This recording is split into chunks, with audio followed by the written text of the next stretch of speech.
Welcome, everyone. This is the CAMTC Board of Directors meeting. It has begun and the board is currently in closed session. Yes. Indeed, Martha, is she going to be here this morning? She was here earlier. Okay, thank you. We can continue. So we'll return now to open session. And we have a request from Bernadette that the next item be item 20, which is, first, Kristen has an announcement, our council. In the personnel closed session, an action was taken to provide the CEO with a 2.8% discretionary salary increase, and a section action was taken to waive the provision of the CEO's employment agreement that prohibits a sabbatical authorized for his first 5-year term from rolling over into his second 5-year term. Thank you. Now we'll go to item 20. Would you like to introduce it, Bernadette?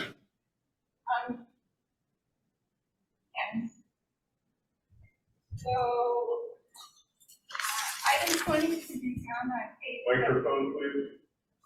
That's on page 74. Page 74. And so, in short, this item is in reference to the 3 open board seats that are, well, the 3 board seats that are directly appointed by the board and that we have been recruiting applications for. And so,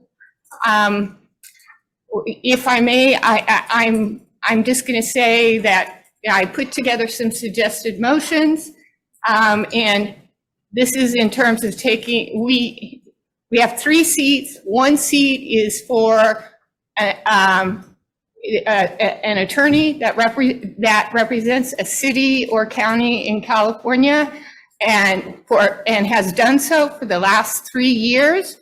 The second seat is a massage business owner, and then the third seat is for someone who has special knowledge of the massage industry and or has special knowledge that will help CAMTC fulfill our mission of protecting the public. And so this is my understanding, and I'm more than open to any corrections. Back in December, we had said that we wanted to do an open call for applicants for all 3 of these positions, and that the applications would be reviewed by the whole board, and then 2 nominees, I'm going to call them nominees, or would be invited to come before the board for interviews, and then there would be a vote to select from. And so also at that time, and I do have a question for Jill. The question was raised at the December meeting by Amos about, in terms of our duties under Bagley-Keene, to make information public about how we could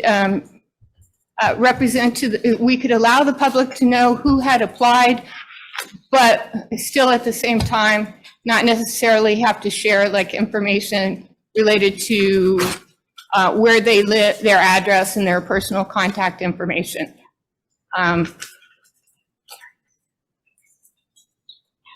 Are you there, Jill? I'm here. Not sure I understand the question, though. Okay, so let me put it this way. Although the board members have all received electronically copies of the resumes, the applications that have been submitted of interested persons, we have not distributed that publicly would it be acceptable under Bagley-Keene that any member of the public who wishes to see those could request them, and they would be sent to those individuals? Yeah, I'm not sure, Bernadette, that I can answer that off the cuff. I don't know that answer off the top of my head. Okay. I'm sorry, can I jump in with one question? I haven't seen those materials recently, but do they contain individuals' personal cell phone numbers, contact information, and all of that? Because that would raise an issue and a concern about sharing that personal information publicly. Well, yeah, that's why we had talked about it, and it had been brought up at the December meeting, and Jill had said, well, almost had brought it up actually, and then Jill had said that there would be a way that like the information could be, I'll just say I was interpreting what Jill was saying at that time.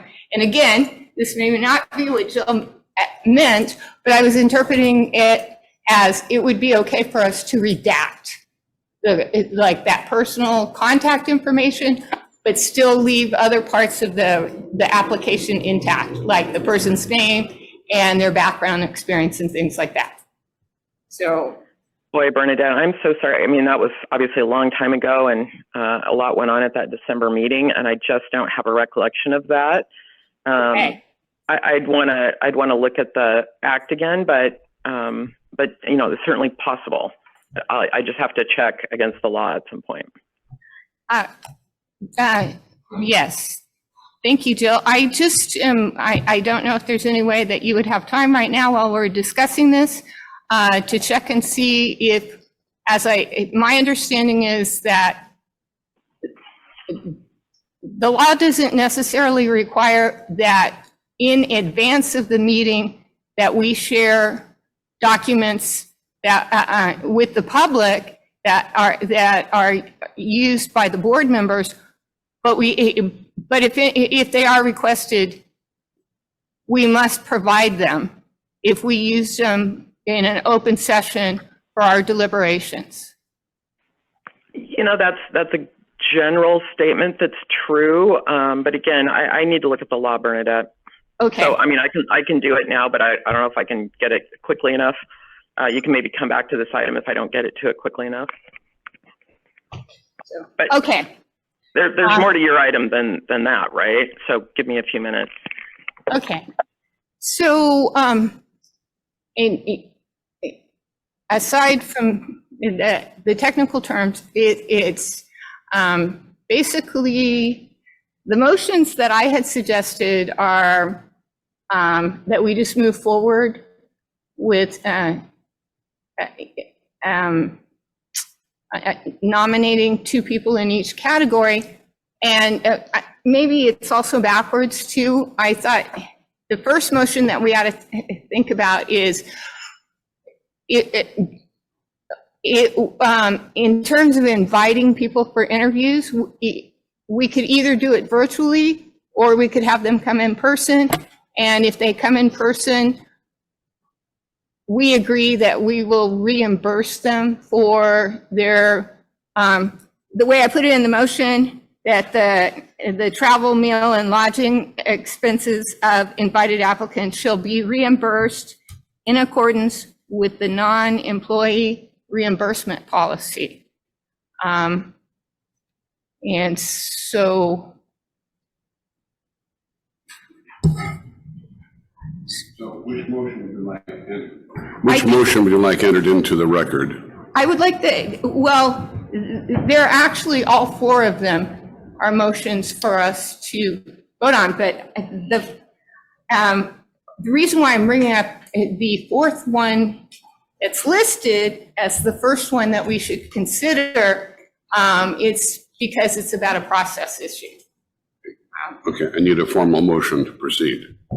Okay, so I'm going to make a motion that the board will invite 2 applicants from each of the 3 categories of seats that are directly appointed by the board and that those applicants invited for interviews before the board shall be reimbursed in accordance with the non-employee reimbursement policy for their travel, meal, and lodging expenses related to the interview at the CAMTC board meeting. So you're presenting one motion covering all four aspects? Yes? The motion is That's why I'm wanting to clarify for Charlotte how to enter this. Okay, so really, it's just, I'm looking at the motion. it's the last one, and all I've done is I've added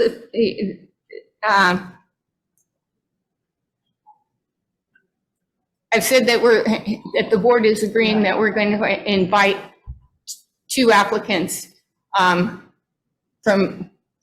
each of the, 3 categories. and that will reimburse their expenses as it's listed there. That's the 4th motion. Yes. So like 5, okay. And 2, 4, 6. Thank you. I'm waiting for a second. I'll second. Seconded by Christie. Stephanie? Bernadette, it's Jill, Mark. Okay. Go ahead, Jill. Okay. Bernadette, I think that, I guess I'm a little confused, and I didn't have time to look through the huge board packet, but I thought maybe they were in the board packet. But if you're just asking me if we could, so if they, sorry, if they could be distributed, if the board uses them at some future meeting to talk about those resumes and self-nominations for those 3 seats. I think that's what you're talking about, right? So if the board has those at a meeting, can other people get them? I think yes, if the personal information is redacted. Thank you, Okay. Jill. You had a question, Stephanie?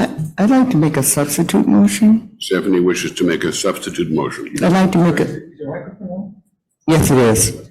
I'd like to make a substitute motion with a slate to appoint for seat 1, Terry Hardman for position of attorney.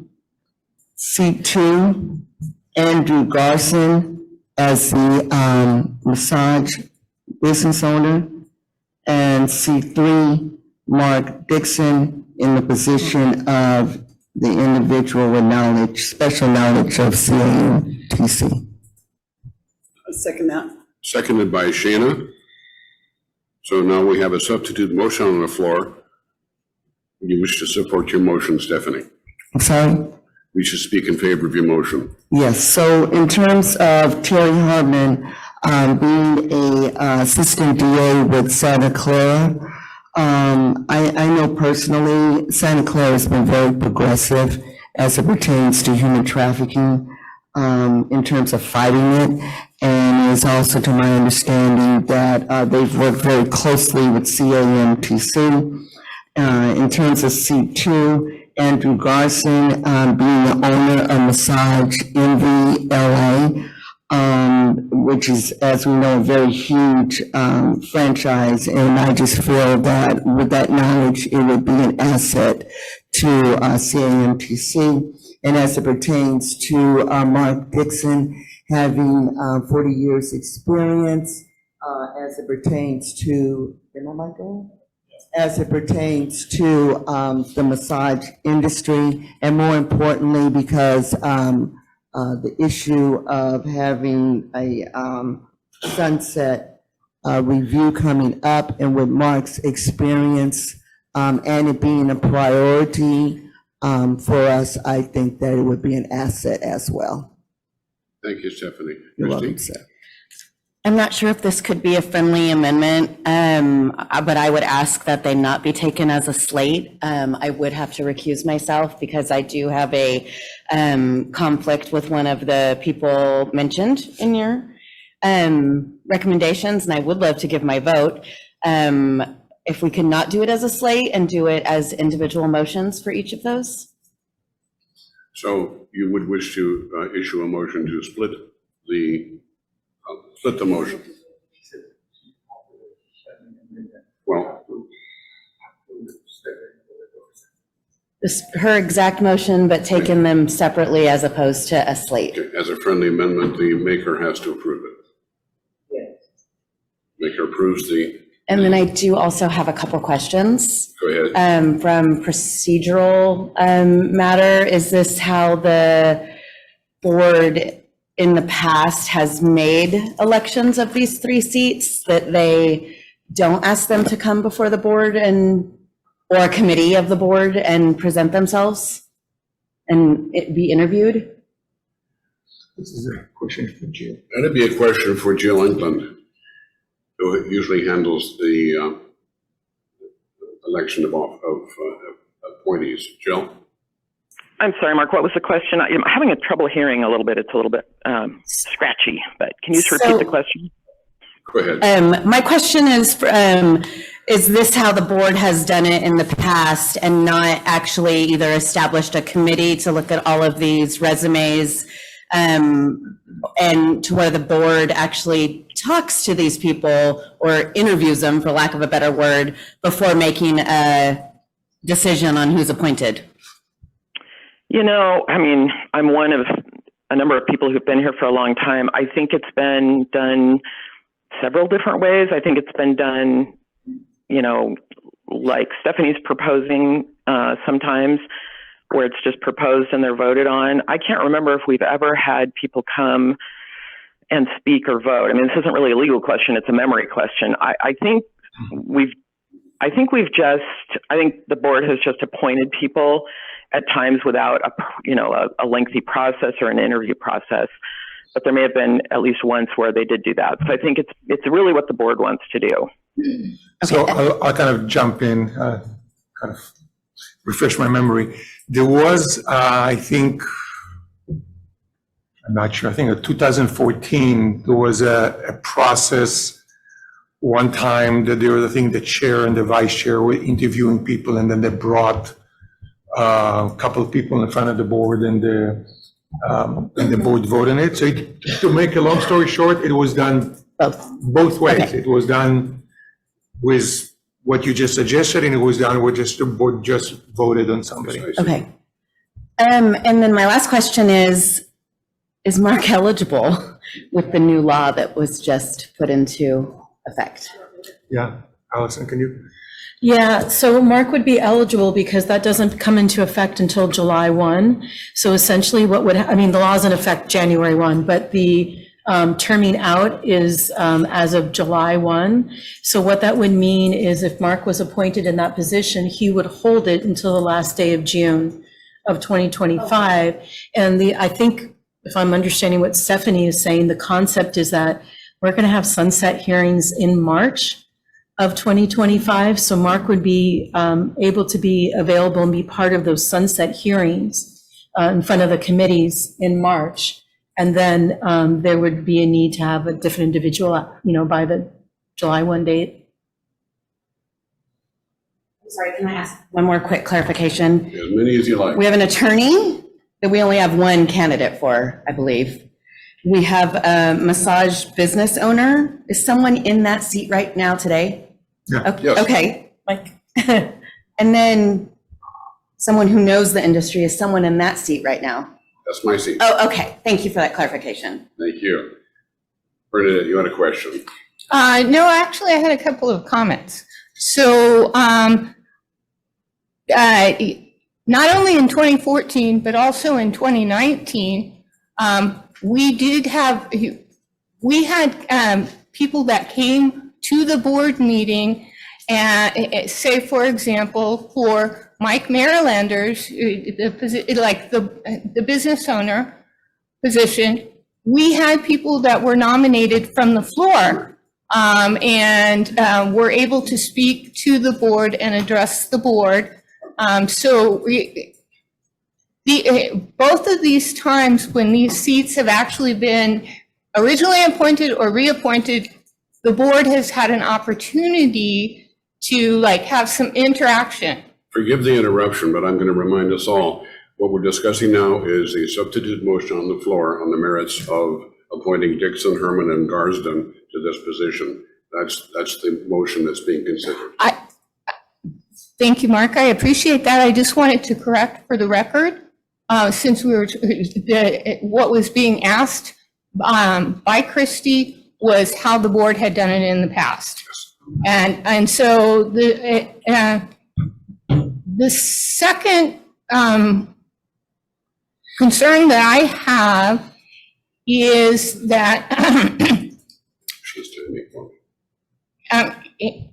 is that even though you can stay in your position, Mark, until July the 1st,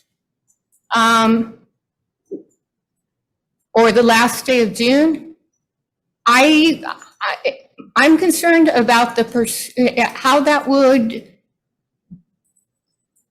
what it does is the board then would have to go through the process of reappointing somebody else to your position in July, which would actually be, as we were talking about yesterday, in the middle of the sunset process, because it would still be going on. And how would that be perceived by the joint committee? And so I will just leave that concern there. Thank you. Thank you. Jennifer. Technical information question.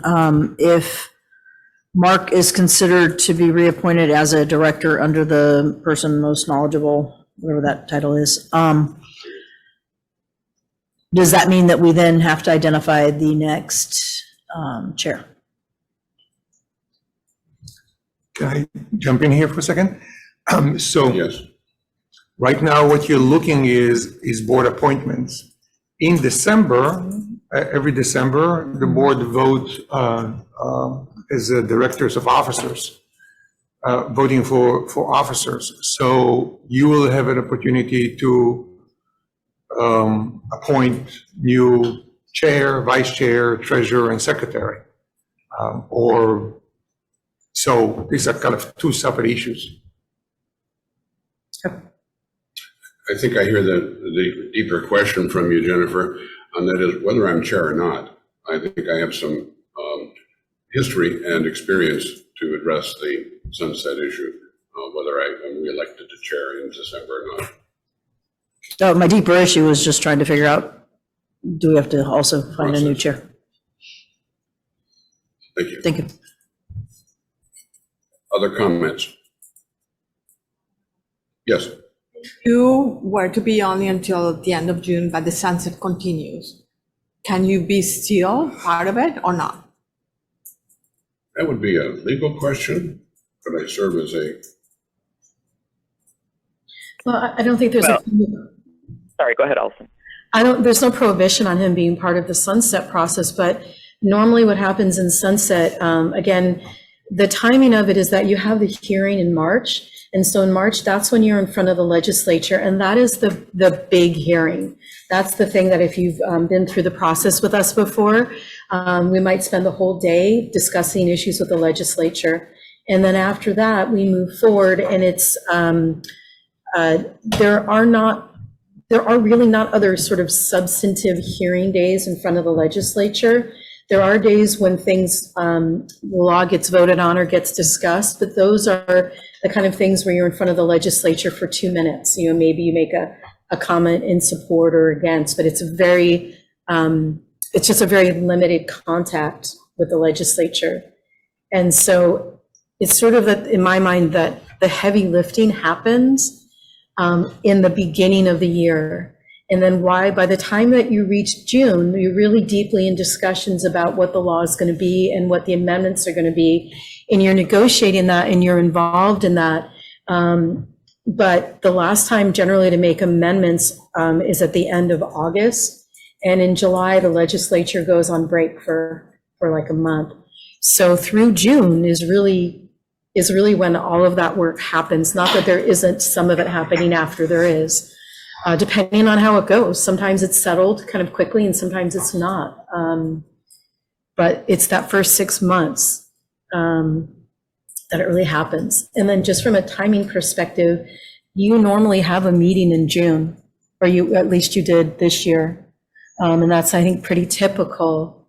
So at that June meeting, there's always time to, address issues that need to be addressed before July 1. Thank you, Allison. Sure. Other comments from the board on this motion? Public comments on this motion. This is a substitute motion as stated by Stephanie Howell.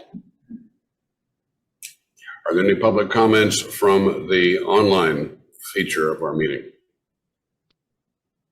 The chair is called for public comment. As a reminder, you can request a comment by raising your hand located in the menu at the bottom of your screen. Or if you've joined via phone, you may press *9. Thank you. Please take a vote, Charlotte.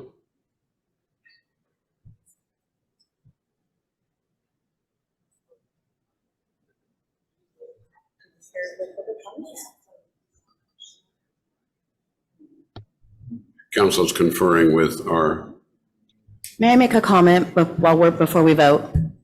Sure. I just personally am uncomfortable actually voting today, so if you want to continue it as a joint motion, I just, we're voting for people that we've never had before us, and other than Mark. And it just makes me uncomfortable that there was a lot of applications that were submitted other than the attorney now. And so I just wanted to make that statement of why I'll be voting no. Charlotte. And I'm just confirming that when Charlotte takes the vote, it's going to just include the appointed directors, not the three board elected directors that she's taking a vote of. Yes, myself, Stephanie, myself, Shayna, and Michael Marylander will abstain. And Not eligible to vote. I'm sorry, and may I also clarify that because the friendly amendment, it's been split into 3, it's going to be a vote on each individual, right? So we're going to Yes. name the person first. Yes, thank you. Mark, can you Stephanie. repeat, you said something about abstaining. Can you say that again? Well, I'm not eligible to vote, nor is Michael Marylander or Shayna Faber, because we'll be voting for. Okay, got you. I understand. So only 7 members of the board can vote. I understand. So I thought the motion on the floor was that we're approving to just vote on them separately. Is that the motion on the floor Yes, right now? We're we not. have 3 votes. Okay. So in the matter of the first position, the position for city or county attorney, Why Shayna cannot vote? because she holds one of the currently appointed seats, the board appointed seats, as does Michael and myself. It's in the. Mark, do you want me to jump in and just give a quick Yeah. explanation? That'd be great. So the way the law is right now, Martha, there are 10, I call them designated seats out of the 13 total seats. So the 10 seats that are designated by various entities, they have the right to appoint these other 3 seats, which is the attorney seat, the business owner seat, and the person who can bring experience and knowledge about the industry. So only those 10 designated seats can vote on the 3 seats we've been discussing. However, we have a number of vacancies right now on the board, and so I believe that whittles it down to about 7 board members who can vote on these issues. I believe I have that right. Yes, thank you, Joe. One Thank you, clarification, please. Does that mean that this takes effect immediately? So this would be like their last board meeting? I mean, I think that should potentially be part of the motion. I would assume it would take effect right after this meeting, but somebody can correct me if that's not correct. I believe that's correct, that the appointment would occur at the end of this meeting, at the adjournment of this meeting. I think so, yeah. So on the matter of the first position, one for city or municipal attorney, will you please take a vote? Wait, I'm sorry. Mark, can we say the name too? The name is for Terry Herman. Thank you.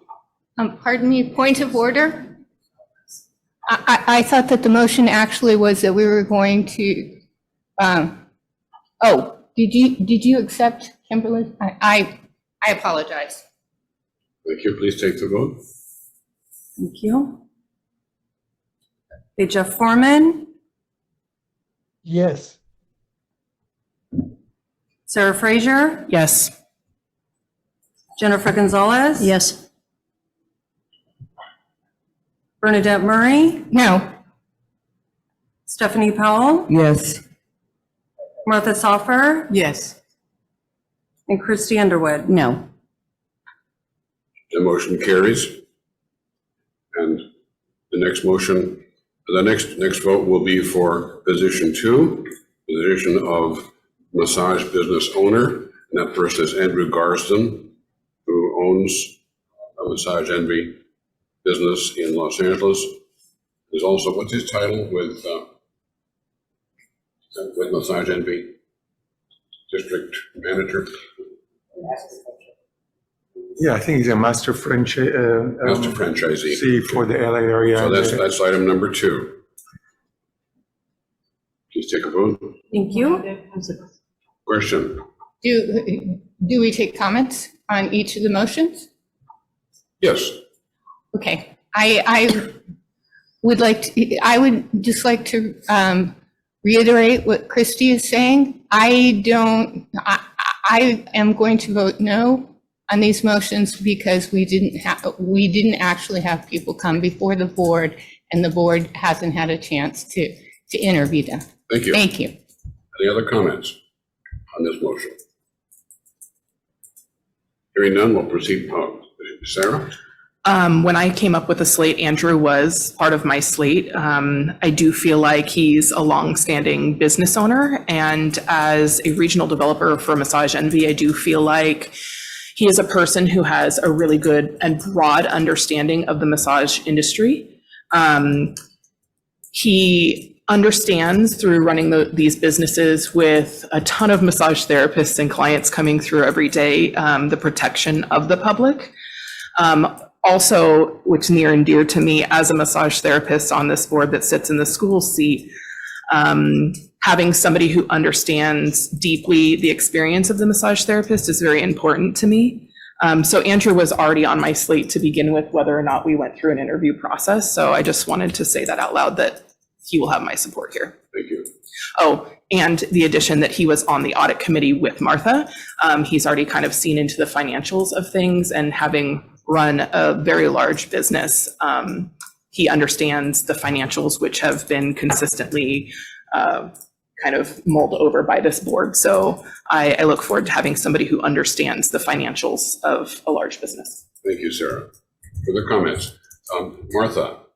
I would also say that he was in the meeting, in the audit committee, and he was really helpful with all different kinds of questions and arguing with the auditor about this and that, and this should not be like this. So his knowledge on how this works is really important for the committee. Thank you, Martha. Any further comments? Christy? Just for everyone's sake, I will be abstaining because unfortunately I also license him, so I will abstain from that vote. Thank you. You had a question, Rick? Oh, I had a comment. Andrew Garston has come to several of my trainings to learn how we operate and what our laws are. Thank you. So, further comments from the board? Hearing none, we'll vote on this second position. Oh, sorry, yes. Public comment on this portion of the motion? Is there public comment online? No further comments. Thank you. Now we'll proceed.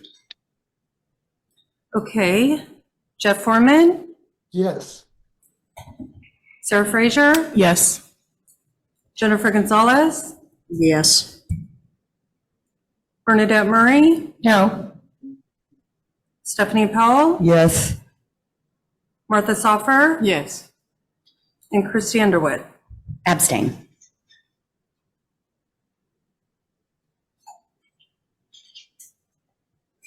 So actually, it's proper for the person taking the vote to report on. Okay, I'm sorry, 5 yeses, 1 no, and 1 abstention. And then you say the motion carries. Motion carries. Thank you. Now on the matter of the third appointment for myself, individual with experience in the massage industry and knowledge.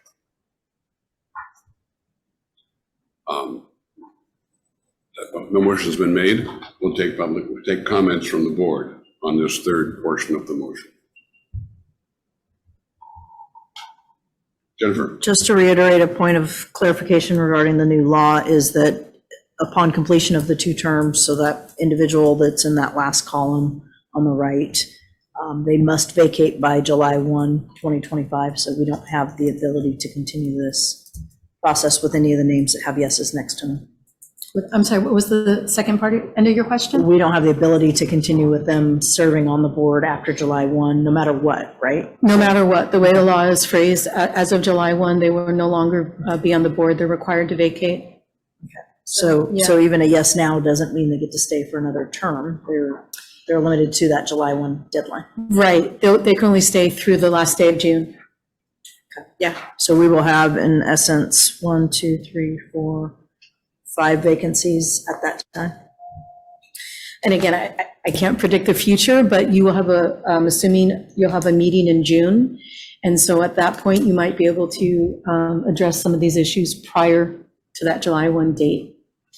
Well, but if we don't have the ability to reseat any of them, because their terms are all past a 2-term limit, and doesn't that what the law is saying? What I'm trying to say is in June, we'll see we will figure out the process when we get there and we have a board meeting on schedule and we have a date and everything. But if you were to have a meeting in June, at that meeting, that is a point where you could, depending on how things proceed, you could have appointments in June because individuals have the ability to vacate the seat. But it it cannot be after July 1. I'm not sure if that's making sense. Let's say you have a meeting like we did this year on June 5th. There's a potential that you could have those individuals vacating who could say that they would vacate their seat at the last day of June. However, at that June board meeting, were it to be on June 5th, there's the ability to vote for appointments as of July 1 moving forward. Can I clarify one thing? Sorry. Yeah, sure. 3 of those individuals are the board elected seats, 2 of which are being voted on today. So that leaves Mark's seat. The other 2 are appointed by appointing entities, so the board wouldn't be required to replace them. Their appointing entities would be required to replace them. That's right. But nonetheless, we'd still have new bodies and seats. Yes. Yeah. Thank you. Or vacancies. Yeah. Are there further comments? Christy, I saw your hand first. I don't want to be Debbie Downer, and please don't take it personal, but I do feel that I must say that I do think that there was a reason why the legislature threw this bill in at the 12th hour, and specifically listed term limits. I do think that that is a signal of a desire to have the leadership changed in the board, but whether we agree with it or not. And so, again, please don't take it personal because you've been fabulous ever since I've been here. But I just think we should all understand that the legislature threw in language at the 12th hour, and that was one of their main things was term limits. And now the board is taking a position to extend one of those term limits. So I just would know that we'll be asked about that during sunset, I believe. Actually, this is Jill. You're not taking action to extend a term limit, are you? No. I didn't hear that in the motion. No, but Yeah, I don't think that's, you know. okay. I'll rephrase my comment that my own personal opinion is that the legislature has concerns with the long-term standing members of the council. Rather they're, and we're taking one of those individuals and reappointing them today. And with a reminder that the law doesn't exist yet.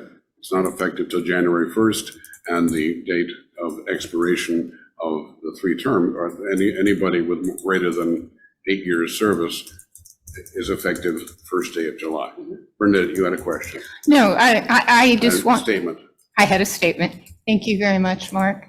I so appreciate all your years of experience and how you've been willing to take and learn from things that come up.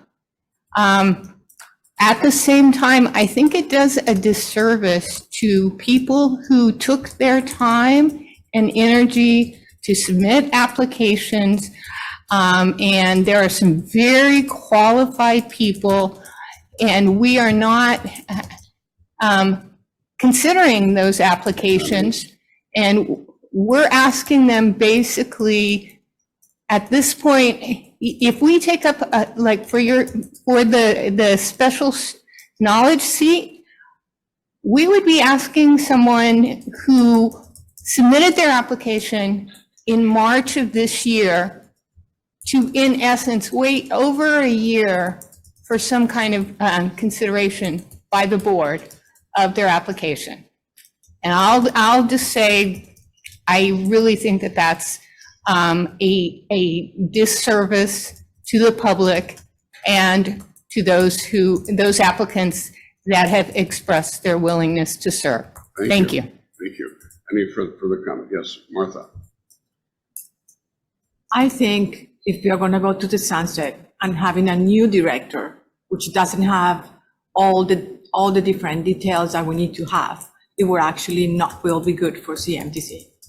So if we have a new person that doesn't know and is not going to be able to be in front of legislator, I think it would be a mistake to change Mark right now. Thank you, Martha. Further comments from the board? Christy was first. I'm Sarah. Bernadette, I hear what you're saying, and I appreciate those details. I do feel that because of the vote that we took yesterday to put the sunset hearing as the strategic priority for the CAMTC, that Mark staying in his position through the term, if the law does carry in the new year, is important because he's been through 2 sunsets with CAMTC, and I do think that we need his expertise. I don't think that anybody coming on to that seat has the knowledge and expertise in the position that we are currently in. And I think that knowing that if the law does carry over into the new year, that his seat will be vacated anyway. And then we can do our due diligence in putting somebody in that seat, I think is fair. I think that we have already voted right now to remove 2 people from the board, and we have placed 2 new people in those seats. So we're already shaking up the mixture. And because of term limits, if the law does carry over, Stephanie and Jeff will need to be reappointed anyway. This board will look very different in the new year, and I'm going to lean on that. And I'm going to keep the person in the seat who has the expertise in the situation we're currently in. Thank you, Sarah. Stephanie, you had your hand up. So you did a very good job at explaining that, so I won't belabor it, but I agree with both you and Martha. Thank you, Stephanie. Any final comments from anybody? Mark. Hearing none, I'll call for, Jeff. Jeff Foreman. Thank you. Can you Yes, hear sir. me? Okay. I just wanted to, a lot of you don't know me, but I founded massage therapy in the community colleges. I did all the writing. I got all of the massage therapy degrees and certificates approved by the chancellor's office. I don't know if there's another person that has the experience that I brought to this board. Anyways, but term limits are term limits. We're not a government agency, but they want to run us like a government agency. Am I right? Almost? Oh. Can I ask you that question? I- Nonprofit public benefit corporation differ from a government agency? This is your 2 minutes public comment, so I'm Okay, going to allow you to make your comment. okay, thank you. I just have a lot of unique experience and I'm gonna be cast to the wind. What can you say? Thank you. Thank you, Dr. Foreman. Any further comment from the board? I'll ask for public comment from the present audience. Hearing none, I'll ask for public comment from our online guests. Hanley Chan, your line is now open and you may make your comment. Hi, my name is Hanley Chan. I'm a United States veteran. And I was one of them that applied for this position. I think I have knowledge in this industry. I'm a licensed private investigator by trade. I serve in the NCISS board, the National Council of Investigative and Security Service, and I serve in the San Francisco Veterans Commission. And I think I have plethora of knowledge to join this board, but I didn't get any type of call or interview for this process. I think this is kind of process is like railroading process, I guess. There's no interview process. I represent my community as Asian Americans, and I think your board doesn't have adequate representation for the most sensitive demographic of your massage therapy. So, and I wasn't given the opportunity to talk with you guys. Does that conclude your comment, Mr. Chen? I'll have to assume it does. Thank you for your comment, if you're still there. Any other comment from the public online? There are no further comments, so I'll turn the meeting back over to the chair. Thank you, Jordan.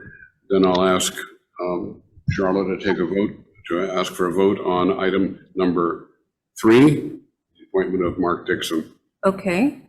Jeff Foreman, Yes. Sarah Fraser, Yes.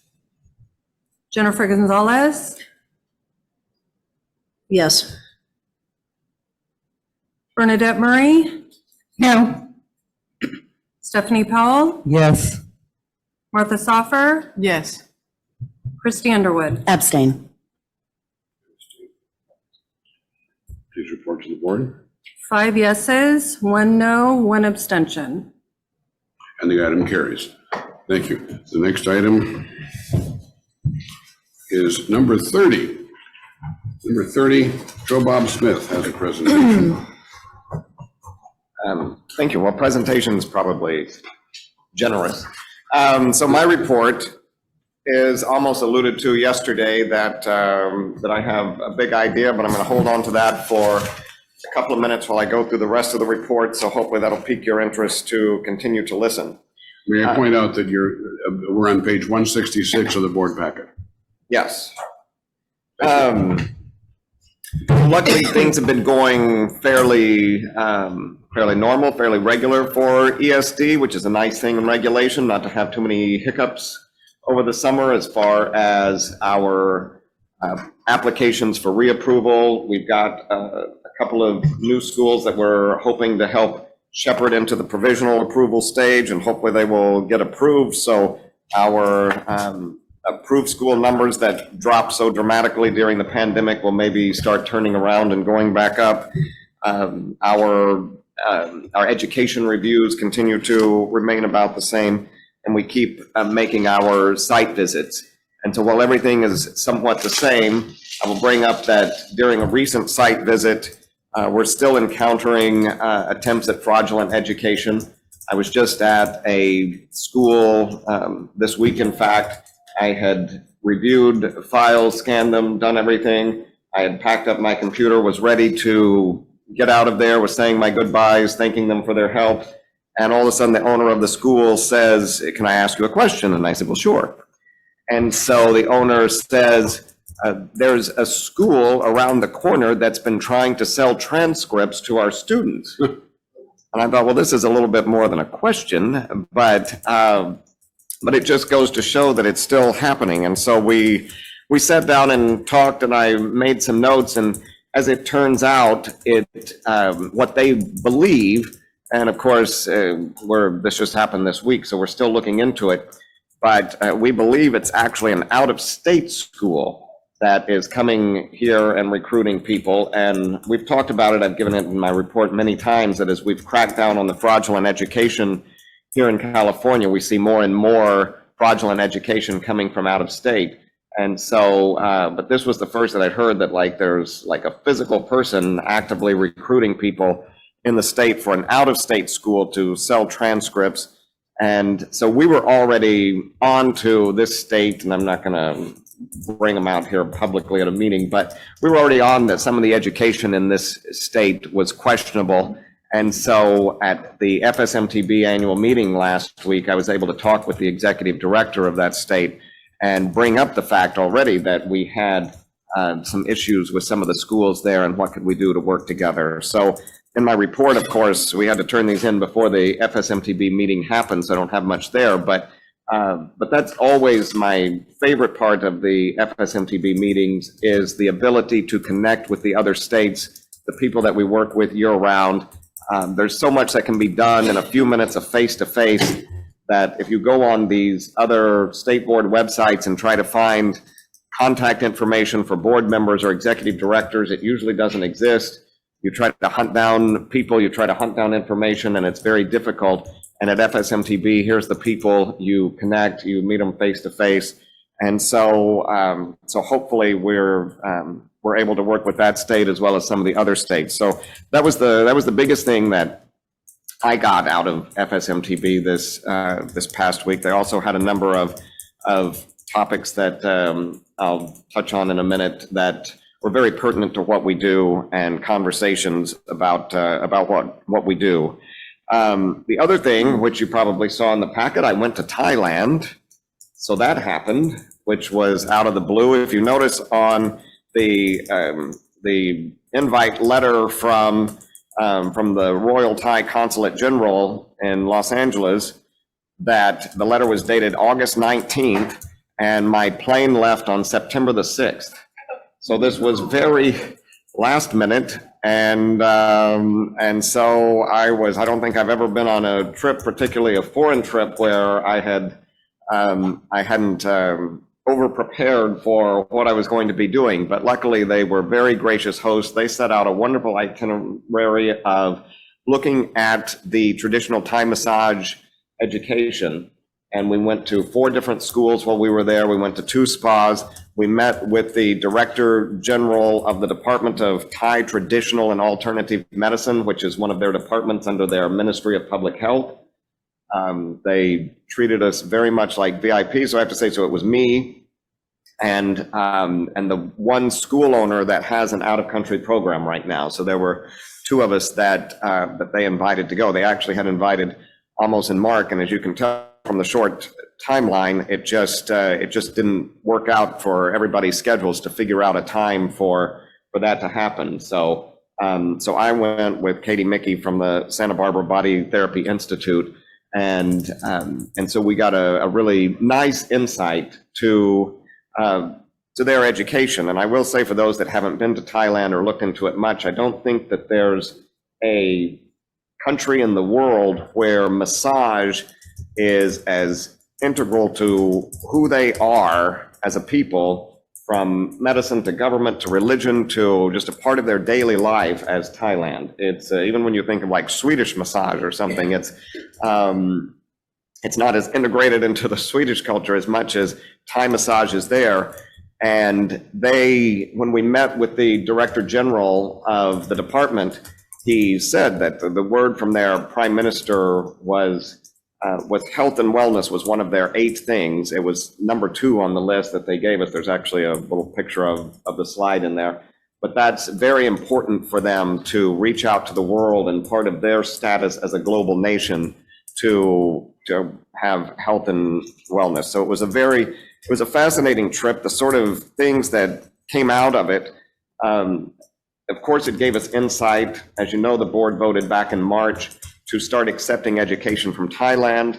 So it gives us some insight to what to expect from some of the education that may be coming in from Thailand, which is helpful. It's certainly not something that we requested or require. And while I'd love to visit all the countries we accept from, I don't anticipate that. I think this was just a unique situation that came up with the Thai consulate.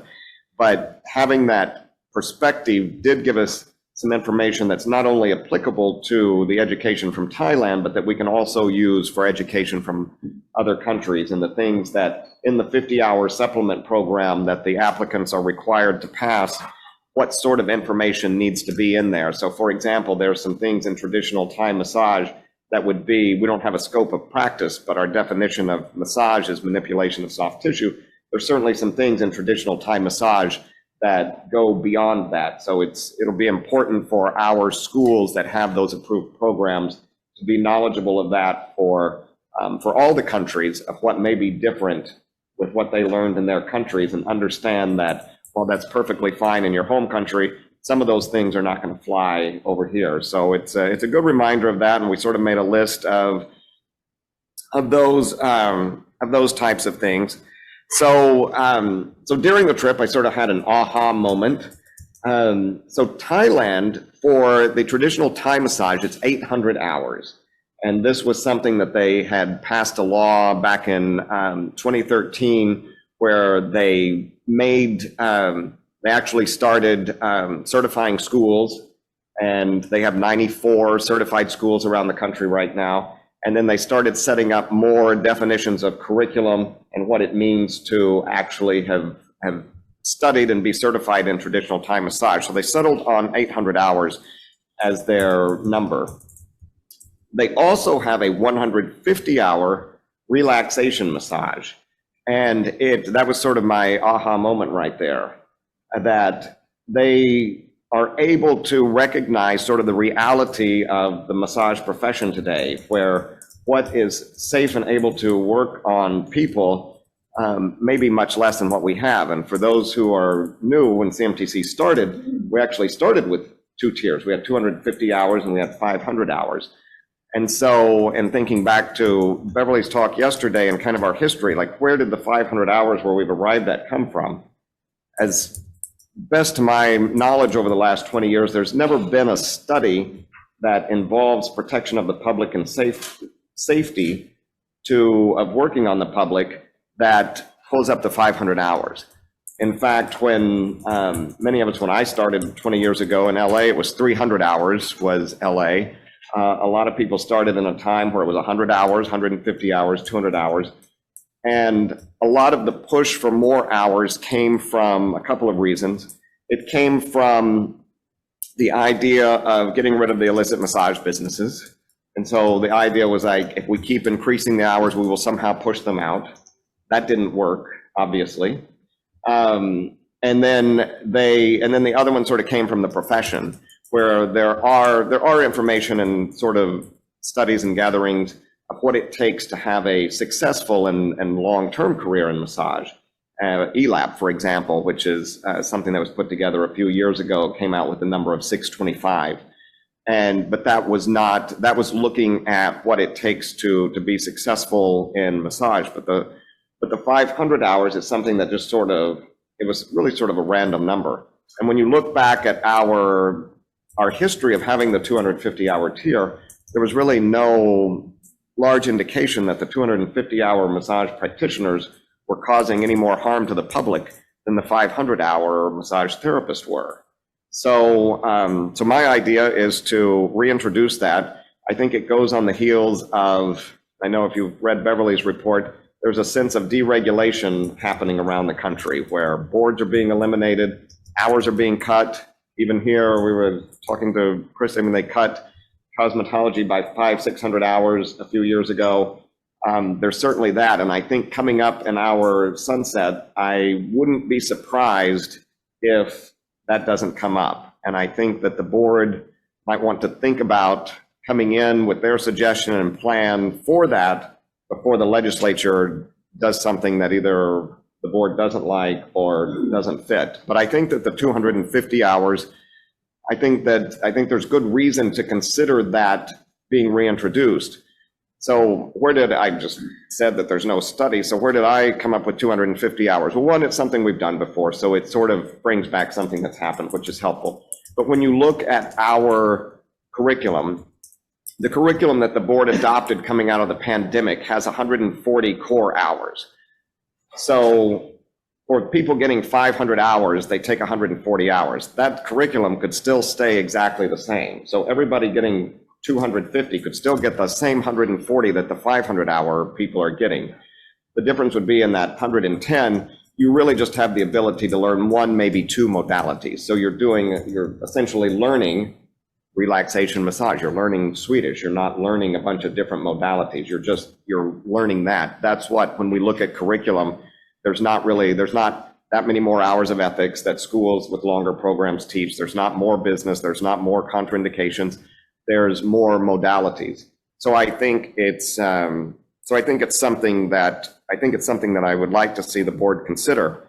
At the opposite end of the spectrum is I think that the board should consider introducing a 1,000-hour tier of an advanced massage therapist, because I think that reflects where we are. And I think one of the reasons that there's been this discussion of increasing hours is because there's a lot of therapists who have hundreds, over 1,000, sometimes thousands of hours of training. And so I think as a protection of the public, to be able to go onto the CAMTC website and see the 3 different tiers. Here's a massage practitioner, they have a minimum of 250 hours. Here's a massage therapist, they have a minimum of 500. Here's an advanced massage therapist, they have a minimum of 1,000.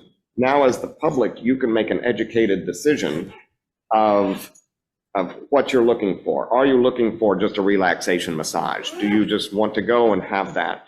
Are you in pain? Do you need somebody that has more training? And that sort of helps that. And I think that helps the profession as well as the clients.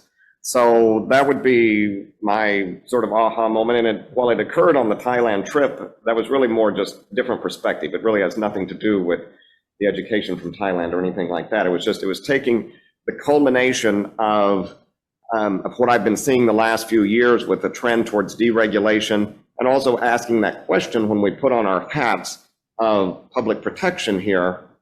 When we do that, what do we need? What's the minimum for massage? And I really think, looking at schools and curriculum and watching these now for several years, I really think that it can be done. And of course, originally we weren't approving schools when we were accepting 250. Now we are, but I think it could easily be done with 250.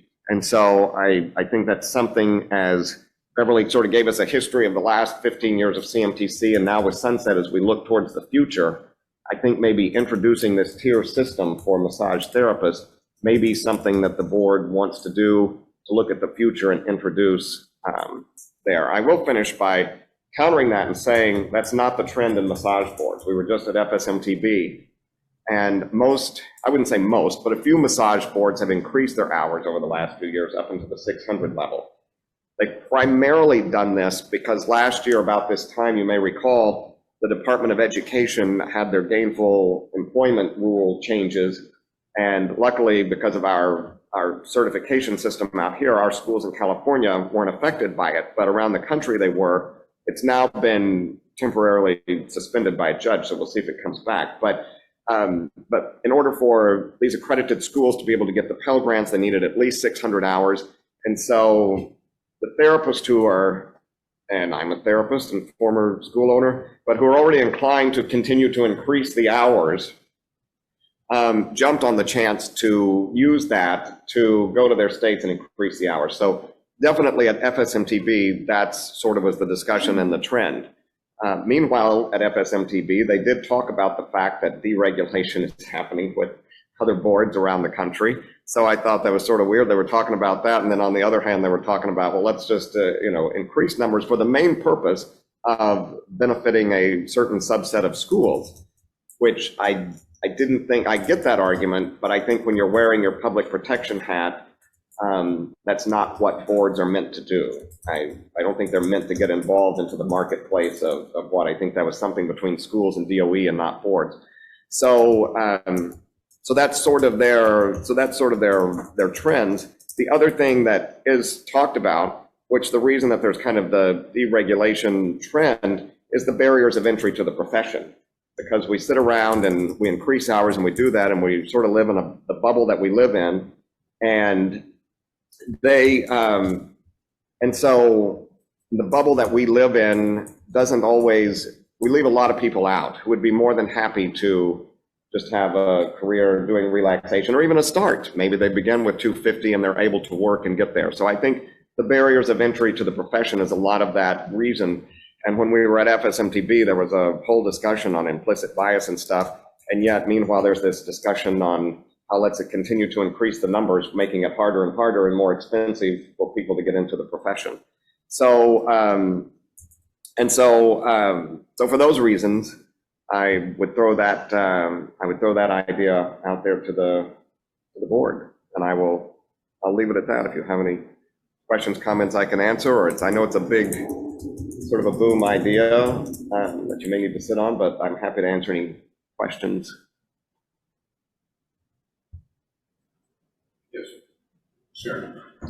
Joe Bob, thank you for all of that information. I love the idea of a tiered certification. I think that there was one public caller that called in yesterday and was talking about her years of experience in the field, and that it's very expensive to go back to school to get the required amount of education that we currently approve at. I think that as a massage therapist, when I entered the field, I mean, the true learning in any job is really like the experience really live once you're in the career. And so I do feel like we are missing a ton of individuals who want to be CAMTC certified, and their experience will really speak volumes. And so I like that 250-hour level. I also really like the idea of a 1,000-hour level. I do feel like it promotes further education and longer programs. I think advanced education is really important in this field. And these folks who spend a lot of money to further their education and advance their knowledge often do not see better wages in conjunction with that education. And I do feel like some level of increased certification and awareness for the public and employers would really help these folks who are spending a lot of money to advance their education. So I like that idea. I do have a question as it relates to your tour of Thailand. As one of the schools that has 10 campuses, we are preparing an application for a 50-hour program or course for folks who are coming from out of country. And I'm looking at the policies and procedures for out of country supplement program at 10 hours of ethics, 15 hours of business, 25 hours of hands-on. My question for you is, as you toured the schools, do you still feel that these 50 hours would be solid to certify these folks in the way that we want to? And would you make any suggestions for schools in things that we should be looking for or including in our programs that we're creating? Well, thank you for that. One of the things I didn't say when when I'm thinking about the tiers and the groups, I think every group actually probably, most stakeholders in the profession would be something that they would like, whether it's employers that, we know there's thousands of open massage positions right now in California. We know there's a lot of prospective people coming in. So there's a lot of groups that would like it. The one group that may not like it as much are schools, because certainly it may change what's there. But I will say, and of course you're with NHI, and back when I sold my school, I sold it to NHI. We were in LA. That back then it was 300 hours, and I believe NHI was 750 at the time.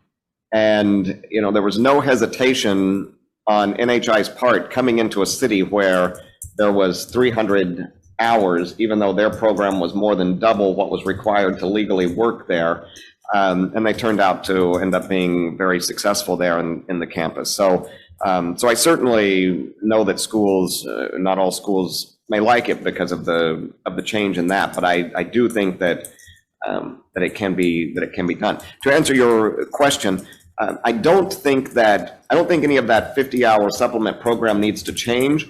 I think as we approve them and we look at the curriculum that the schools presented, I think we will be a little more specific in certain areas on what that curriculum is that they presented to us. So I think it helps our approval process of that, but I don't think that the hours or the content necessarily need to change at this point. Thank you, Joe Bob. Christy. So that's a lot of information and it was awesome. I do have a question about I love the tier approach. For the are there other states that have a number at 250? The only other state that has sort of a lower number is Utah with 300. Okay. Well, I love your report and well done. Thank you. Yes, Martha. As a massage entity owner, for me, I think it would be, and what this idea that you bring to the table is really amazing to have someone, and also as a student, it would be amazing to be able to get a certificate and start working with not waiting to do 500 hours. That would be great. But I don't know if the idea of, this is a suggestion, within the certificate could be a color or it could be a number where you identify that the person that is 250 and the person that is 500 or 800 or 1,000 hours will be different. That way, the people that actually had put the time and study, they will be paid more, which I agree with that, in a way that CMTC, we classify that person in a different form than the person that did 250. Sure, and of course, if this is something that the board runs with, I'm sure there would be many details that would need to be hammered out, but that's sort of the idea to give that. And I don't want to say, from a regulatory standpoint, we love to put things in black and white and numbers, and there's many great therapists who have less education than some that have more and are, if you went to them, you'd probably, on the table, you may not know that this person had 500 and this person had 1,000. I mean, we've all had enough massages to know that numbers aren't always the answer, but in the world of regulation, we sort of have to lean on something, and that's the numbers that go there. But typically, and the reason we do it is because typically, yes, if somebody has 1,000 hours, they're likely going to be offering at least more techniques and more abilities, and hopefully would get paid more. And that would help consumers and businesses understand why this person's getting more than this person who has 250. Christy wanted to speak, but she's already spoken. Who else has any comments to make? Christy, go ahead. Sorry, would you guys switch seats for me? I just have a point of clarity. When I was saying I like the 250-hour tier, I'm stating that those folks should have 250 hours of education and qualified experience. So somebody going through school to try to receive the 500 hours currently would still need to take the 500 hours and meet the 500-hour mark. Not that they could start working at 250, because they'll be very short, the requirements. Yeah. Yeah. Can I speak or not? Can I speak? Mike, you got something? Sorry, I can't see. I didn't understand the comment. What we're proposing is someone could start working and get certified at 250 hours, right?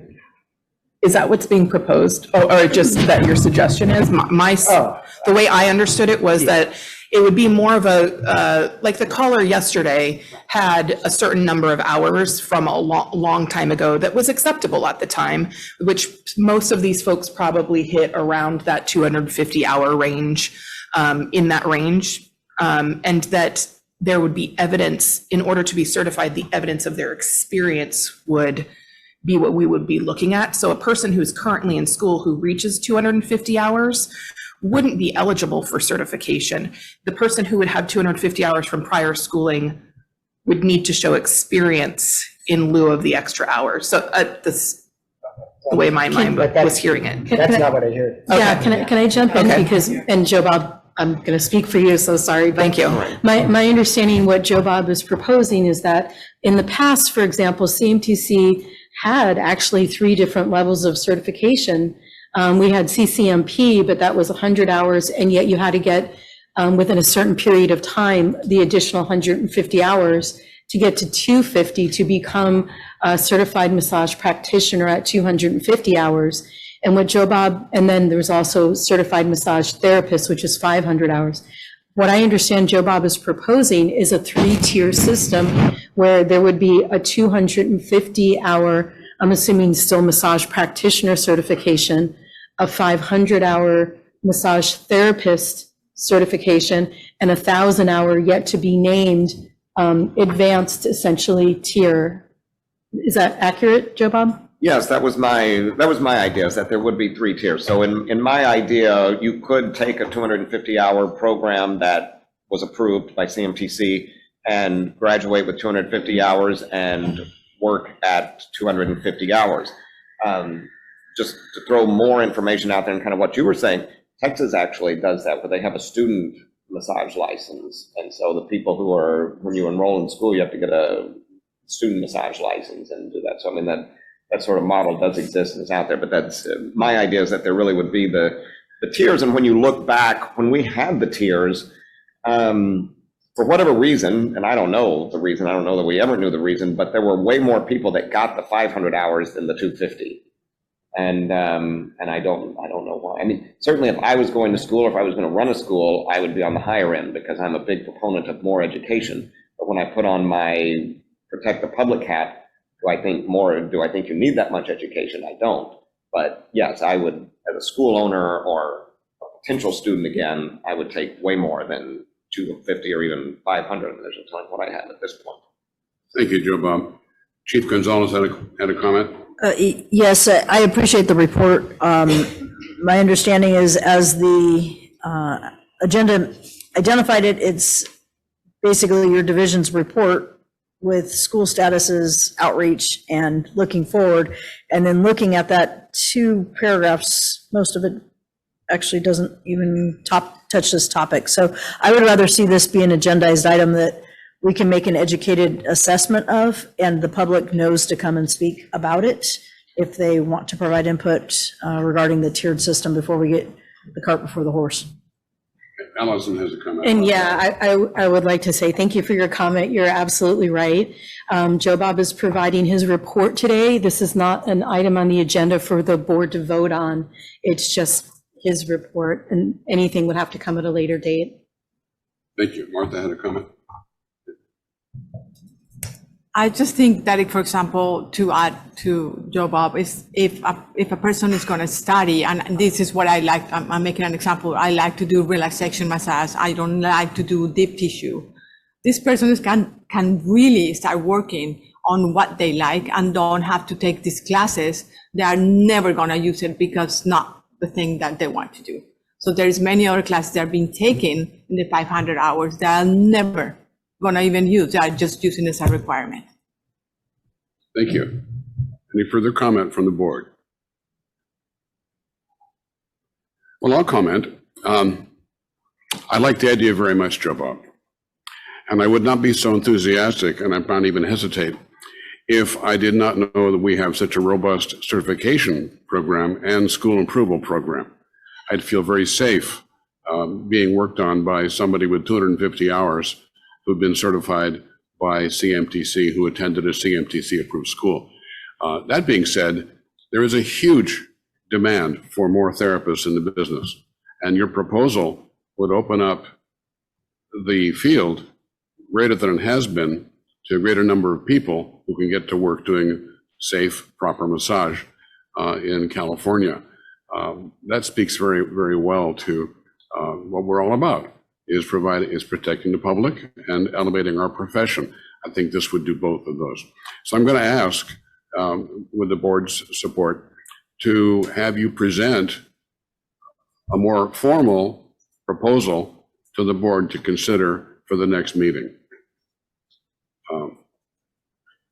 Sure, I can pull together, more of the numbers of, especially looking back at CMTC and when we had the 250-hour tiers, who we had apply, complaint levels versus the 500, stuff like that, that would sort of give us some actual data. Wonderful. I see Bernadette's hand up, and then Christie's. Just a point of clarification, are Are we asking Joe Bob to bring this back to, say, the December meeting? Because we're going to consider possibly including that in the sunset review report. And so are there going, I have thought about something in terms of asking for the legislature to consider changing language. And so I'm wondering if we could have a section that just basically says like suggested language changes and then have them as different motions. You got that, Joe Bob? And may I address that, please? Go ahead. So Bernadette, as part of the questionnaire, there is a section where the organization is free to request legislative changes. And so, for example, there's some technical things that were requested in 2019 that never came to be. So, the concept is that some of those technical changes would be put into the report. And I think that it would be quite possible to come back to the board at the December meeting and have kind of ideas of things that for suggested changes that could go into the report, because the report would not be finalized until January 6th. So there'll be some time in there. Great. So the board would have to vote and approve that they would want these changes, and then that would get put in. Right on track. Yeah. Okay. Further comments from the board? Oh, yes, Christy. So just to be clear, if the board likes this idea, that's a legislative change. Okay. Yes, 100%, because your law specifies the current tiers of certification. So you'd have to have, the board would first vote that this is what they would like, and then it would go to the legislature, and then they would get to decide whether they'd like to do that or not. Thank you. Thank you, Allison. Any member of the public? Oh, Jeff, Dr. Foreman. You have the floor. You're still muted, Dr. Foreman. Well, I would like to see the didactic requirements for this lower tier. What are we taking out? I've been listening to these things in my head. How are we cutting down? I want to make sure that we don't hurt people with ethics, pathology. We need a lot of things to consider. Anatomy, kinesiology. Anyways, Joe Bob, we need to work on this. Thank you, Jeff. Now we'll take public comment from the people present today. Good morning. Good morning. Stacey. Good morning. Is it working? Okay. Yeah, in Thailand, you can go to the temple and get a massage. So it is a different cultural inclusion, right? So having worked in San Francisco where we had a 100 tier, a 200 tier in the 90s, at the time, San Diego had a 500 tier and then the advanced tier of 1,000.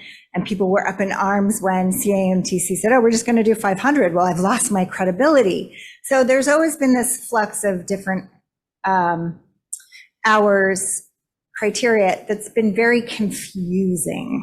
And I know people that have had 100 hours who are some of the best practitioners, and I know people that have had 750, and I wouldn't feel that safe. So I'd like the board to really remember that we're creating a minimum entry level into a field where there are people who want to just relax, but also other massage therapists who want to be considered medical. And that's one of the other challenges. We're a diverse state, but we also have Esalen massage, and we have Watsu, and we have all of these things. So I just really, it's a question of students getting access to the profession, business owners, how many hours and how much they're going to make in their business, employers, there is a need for more massage therapists, but also massage therapists. We distinguish ourselves and our profession by continued education. Thank you. Thank you, Stacy. Any further comment from the public? Anyone online listening who wishes to comment? The chair has called for public comment. As a reminder, you can request to comment by raising your hand located in the menu at the bottom of your screen, or if you've joined via your phone, you may press *9. With that being said, Virginia, your line is now open and you may make your comment. Hi, can you folks hear me? Yes? Oh, thank you so much. Yes, I did call in yesterday and I'm very excited to hear this information from Joe Bob. I do believe this three-tier proposition would definitely solve several problems. And I myself consider myself a practitioner. I think I might have mentioned I've been in the business many years. I have massaged approximately 15,000 people over the years. Never have I had a serious complaint. I may have had somebody who, complained, oh, I would have liked a little more pressure, et cetera, things like that. But I've had many, many, many very satisfied people just at a practitioner level. I have also worked right next door to people who have had far more advanced education, and I have felt unfortunate for them because they were not rewarded for their advanced skills. And so I think this would really correct some very serious imbalances in the profession in California. It would wind up allowing practitioners to do what they do, people who are far more advanced to specialize in what they do, and it would allow the consumer to pick what it is they want and choose exactly what type of massage and also affordability. It really does allow differentiation. I don't think a practitioner should be making, as much as an advanced person, and it is happening out there right now. In the spas, you go into a spa and everybody's all in the same group and, they're all paying the same price. And it really shouldn't be that way. Rewards should be given to people who further their education. And that should also, really help everything all around. So thank you, Joe Bob. I really appreciate everything. Thank you, Virginia. Is there anyone else listening online who wishes to comment?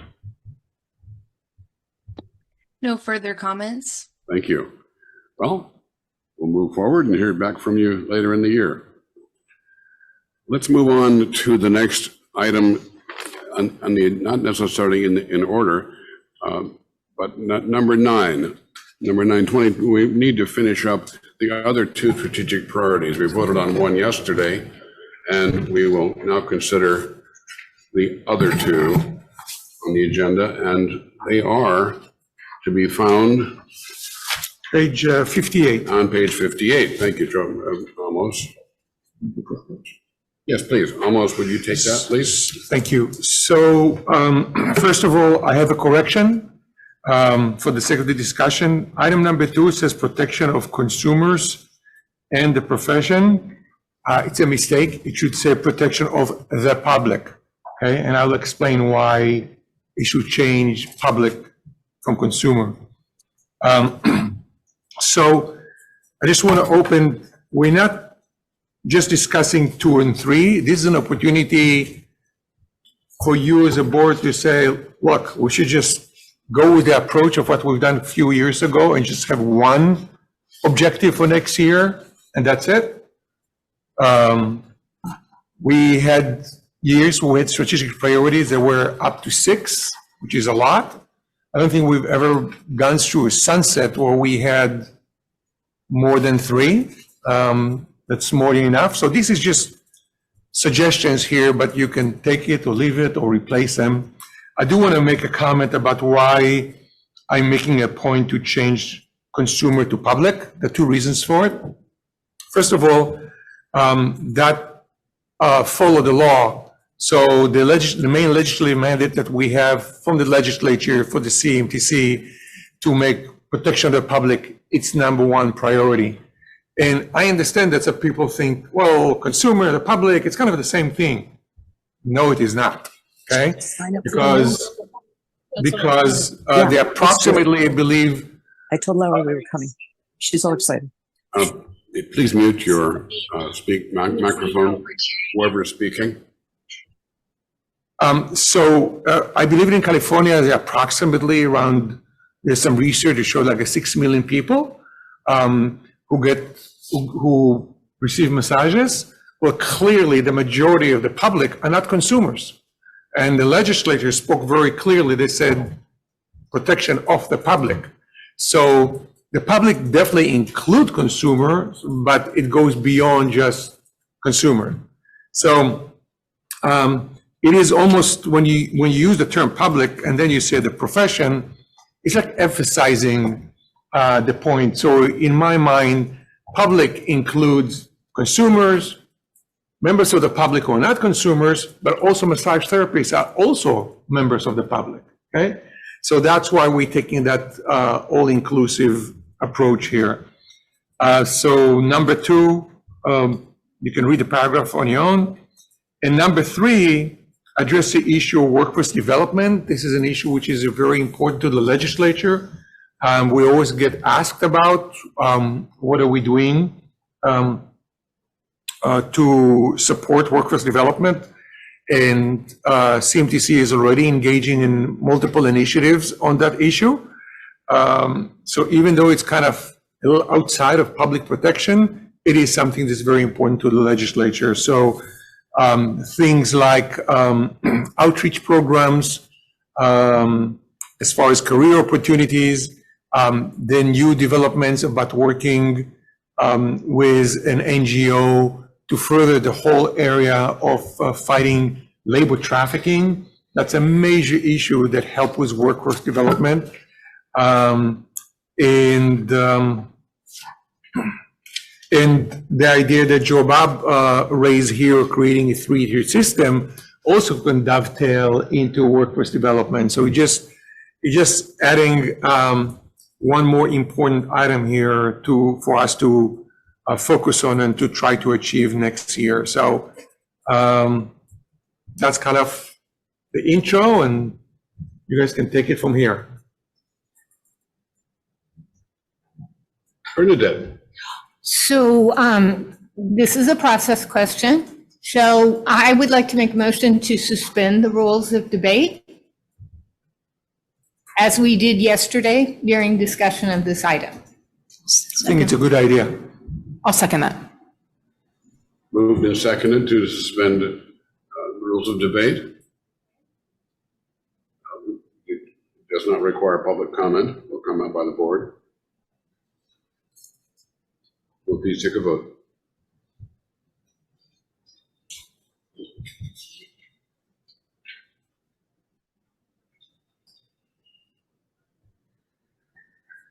Okay, Mark Dixon, Yes. Gina Faber, Yes. Jeff Foreman, Yes. Sarah Fraser, Yes. Jennifer Gonzalez. Yes. Michael Marylander. Not present. Thank you. Bernadette Murray, Yes. Stephanie Powell, Yes. Martha Soffer, Yes. and Christy Underwood. Yes. Thank you. Rules of debate are suspended. I'll appreciate a reminder to vote to go back in to the rules if need be, if I forget that. So go ahead. You had something to say. Oh, so.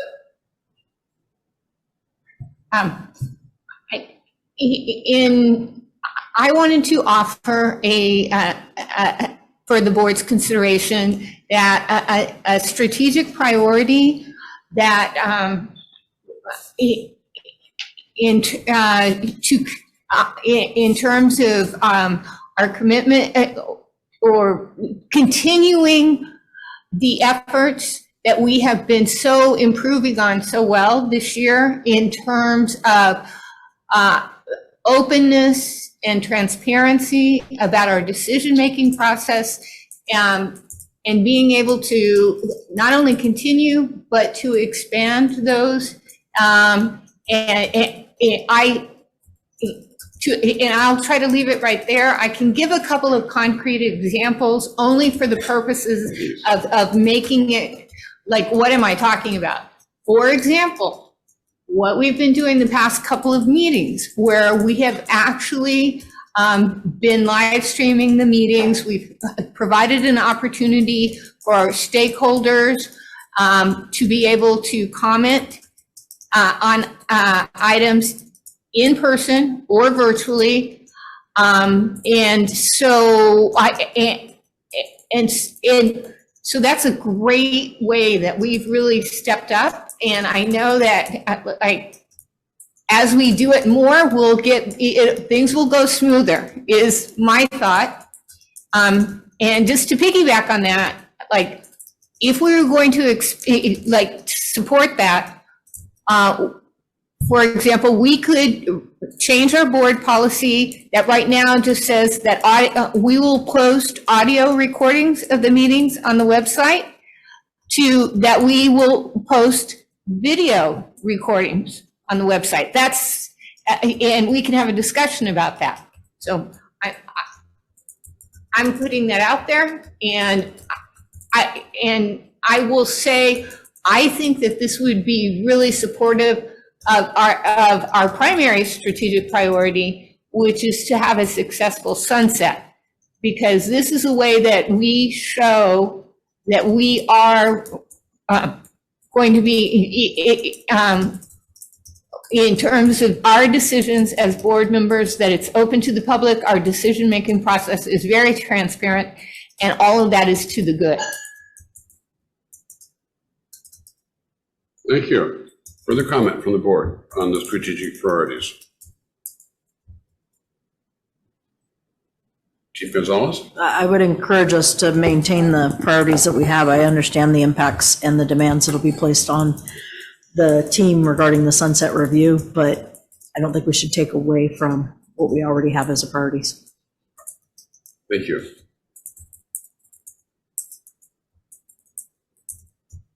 Further comment on the strategic priorities for CAMTC? Sarah? I think as we were going through approving the sunset review as a separate item on the strategic priorities yesterday, it was called into question that would we continue to protect the public and the profession. And I think number 2 just makes sense to be called out specifically. So I like that one. And for very selfish reasons, coming from the school seat, any sort of workforce development to help us get our grads into gainful employment is fabulous. So for selfish reasons, I really like those 3. I also feel like they really support the sunset review. And in terms of protecting the public as it's written into law, so in so many different ways, but also just in terms of the certificate holders and what we're doing to support them having gainful employment in this industry. I think the workforce development makes a lot of sense. Thank you. Further comments from the board?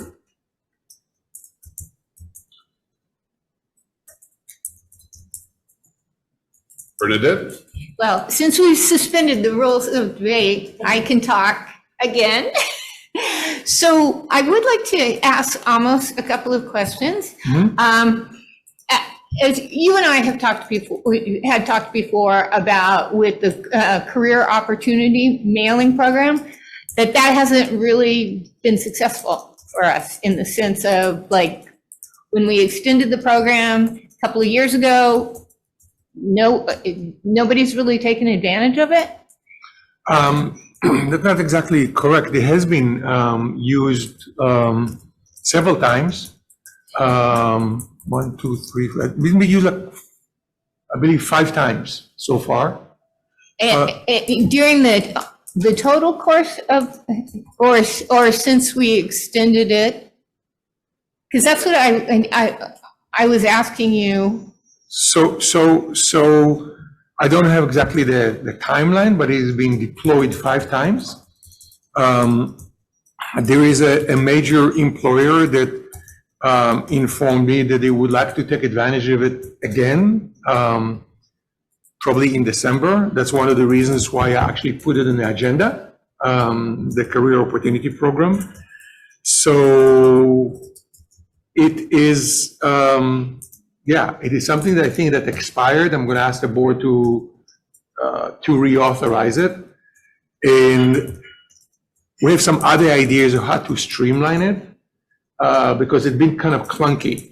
The way we had to do it in the past, it really consumed a lot of staff time to help deploy it. So we are looking into maybe a career board, other less time-consuming methodologies to open it up for more people that have something to offer. So.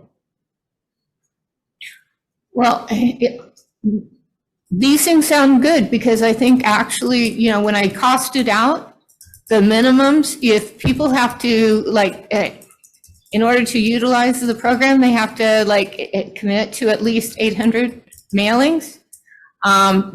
That's like a minimum of $3,000 to take advantage of it. And so I think that's, to me, that comes across as a barrier to smaller massage spas that are taking it to take advantage of that program. And so I am glad to hear that you're thinking about some ways to make it more accessible to more employers.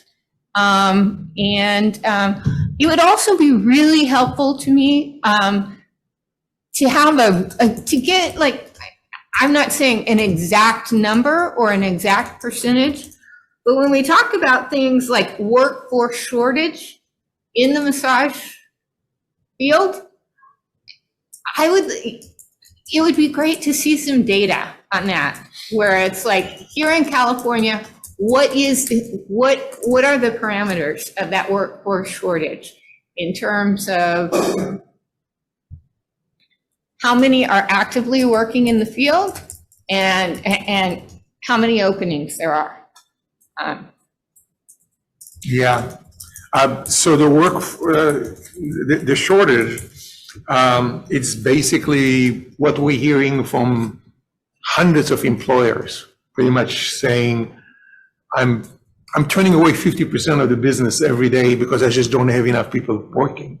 You know, my biggest issue is shortage of massage therapists working. I don't have shortage of demand. So we hear it consistently from anybody we talk to. So we've never conducted a quote unquote survey for employers. One of the issue is, since we do not regulate establishments, we don't have a mailing list of the employers in California. So it will require, again, an investment of resources to even pursue these kind of statistics from us and for employers and other places where massage therapists are working to try to quantify that. We definitely can go to some of the larger groups like Massage Envy or Rep Williams, and they have thousands of places and get their input, but it's not going to be really statistically correct because most of the massage businesses in California are smaller. So, but I hear you, and I think that if we can find a way to develop these kind of statistics, we definitely should pursue it. So,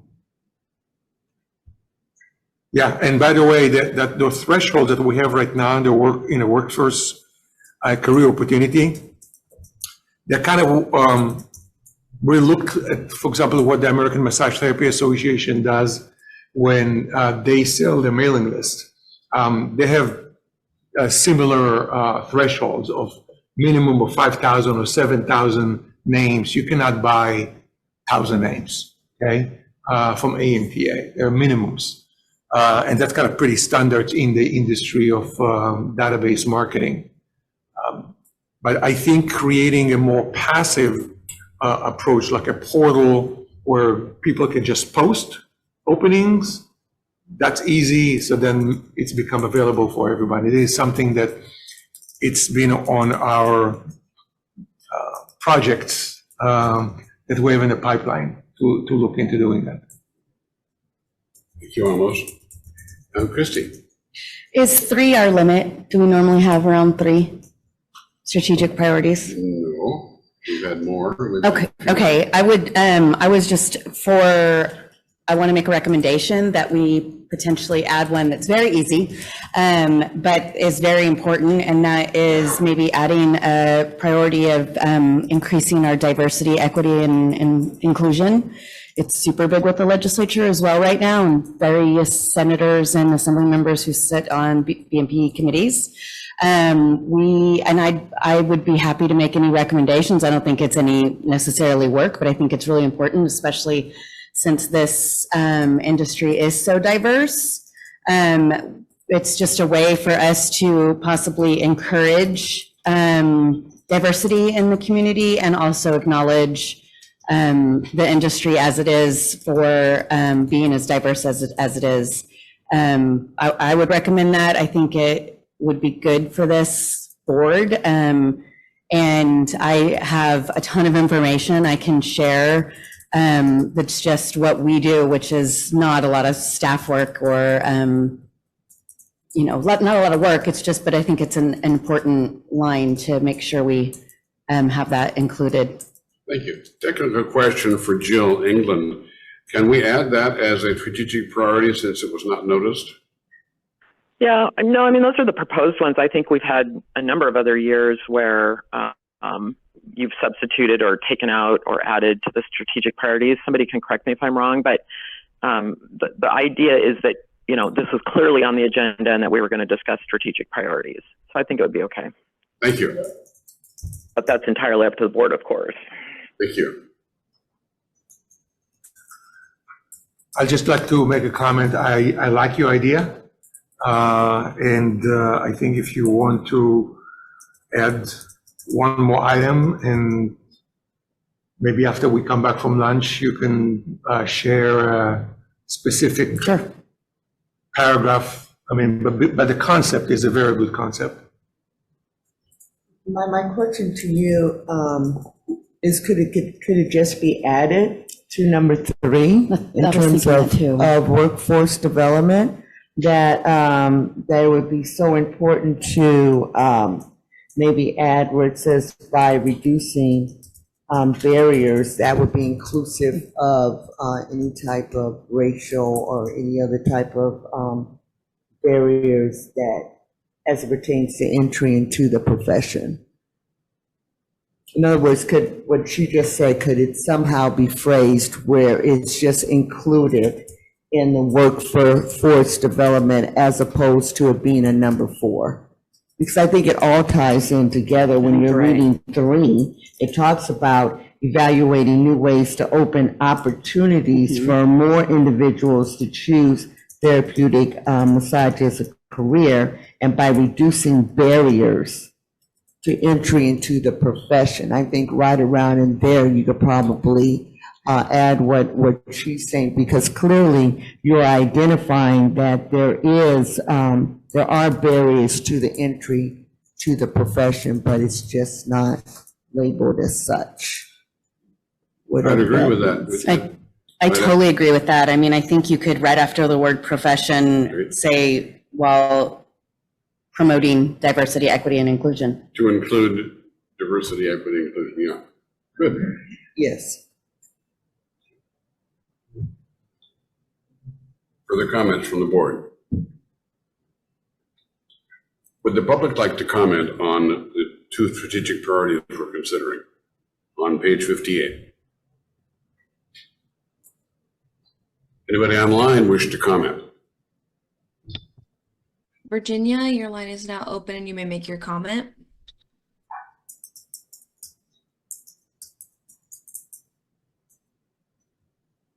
Hi, are you folks able to hear me now? Yes. Okay, I just wanted to make one quick comment about any sort of data that's looked for as far as employers and shortages of applicants. If there's any sort of figures or studies done, I think that one of the problems employers might be having is their inability to pay people a little bit more. For example, somebody who's getting $100 massage and the massage therapist is getting $20. A lot of times massage therapists have stopped applying for those sorts of businesses where they, really underpay. A lot of times will say, oh, well, somebody's getting a tip and a tip is not guaranteed. And, it's a lot of other issues. But anyway, if there's any studies that are being done I think they should also include what the employers are paying therapists in order to find out if it truly is a shortage of applicants or whether or not people just don't want to work for that establishment. That's all I wanted to say. Thank you. Thank you, Virginia. Are there others online who'd like to comment? Hearing none, should we, before we vote on these last two, should we ask for language from Christie as to how she'd like to phrase that in that clause right following the word profession? You just did. Yeah, I would just say You just did. promoting diversity, equity, and inclusion. Okay, understanding that that's part of that item now, I will ask for a vote. Okay. To approve a motion to approve second and third strategic priority. To include? With that addition. Beg your pardon? With that addition. Oh, yeah, you're Promoting right. diversity, equity, and Yes. inclusion. That's Okay. I'm sorry, could you say, I Promoting diversity, equity, think and it should say inclusion. to include promoting. To include. Thank you. To include diversity, equity, and inclusion. Okay, Maintaining protection. I'll, Got it.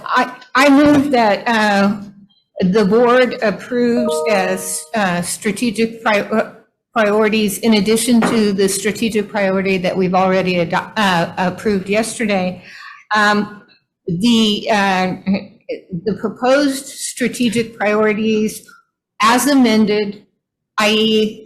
strategic priority number 2, with the word public replacing the word consumer, and strategic priority number 3 with the addition of, after the word profession, including promoting diversity, equity, and inclusion. Okay. Second. And that's seconded by Chief Gonzalez. Thank you. Gonzalez, thank you. Any debate from the board? Any comment from the public? Any comment online? Please take a vote. Okay, Mark Dixon, Yes? Shayna Faber, Yes. Jeff Foreman, Yes. Sarah Fraser, Yes. Jennifer Gonzalez, Yes. Michael Marylander, Bernadette Murray, Yes. Stephanie Powell, Yes. Martha Soffer. Oh, sorry. Christy Underwood. Yes. Okay, I'm sorry, process question? So is Martha actually gone for the rest of the day? Because if she's not in the room, then my understanding from what Jill explained to us is that, like, we can't conduct the vote or conduct business. Is that correct, Jill? If she's not on camera. Yeah. That's not it. Well, if she's just gone, then she can't participate not on camera. But if she's just gone from the meeting, then she's just gone, and Charlotte will note her as not present during each vote. Yeah, my understanding is she's gone from the meeting. Okay. Okay, so that's all, yeah, that's all, but thank you, Bernadette, that's true. People cannot participate, board members cannot participate without being on camera, but if they're gone, they're gone. Okay? Thank you. Thank you. Same as with You Mike. bet.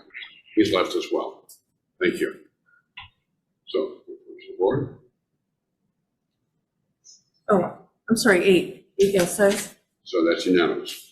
Correct. So they've voted members. Thank you. So that's passed. And now we'll go to lunch. We will recess. Oh, yes, we'll recess and return at 12:45. Oh, it's already quarter after, sorry. We'll return at 1 o'clock. Since I'm going to have to be leaving at 1 o'clock, I just wanted to have an opportunity to say it's so wonderful to be able to work with you, Shayna. And for all these years that you've remained on the board, above and beyond after you retired. And so I would have liked to have said the same thing to Mike Marylander. He's out. But yeah, he's out the door. So, Thank you, Shana. Thank you.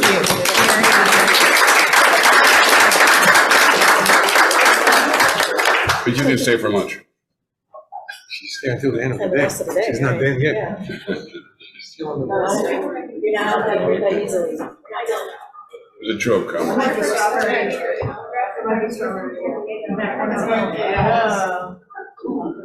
We're going to reconvene now, so if the board members will please take their seats.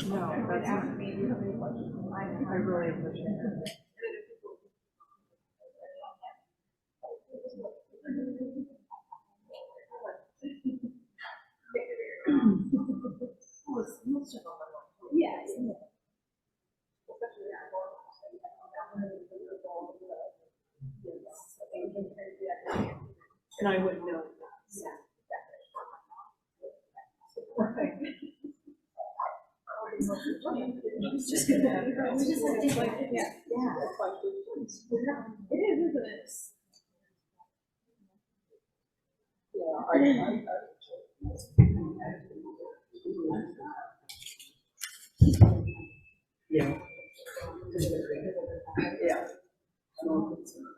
You ready to do the CEO report?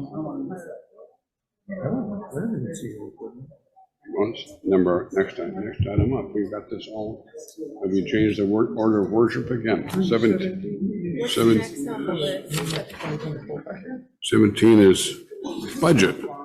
Oh, yeah. You're on.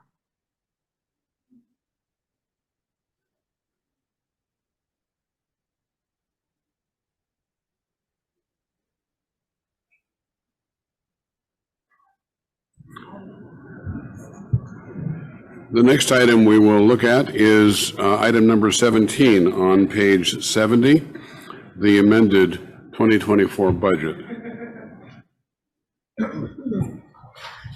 So, as I reported in my note here to the board, when the 2024 budget was developed during the month of November 2023, we make certain assumptions, both on the revenue side and the expense side, and it's not unusual for sometimes to have situations where the expectations are not exactly met. This year was definitely one of those years. The main difference is on the expense side. We had much higher expenses on several categories, but the main one is legal expenses. They were substantially higher. So that's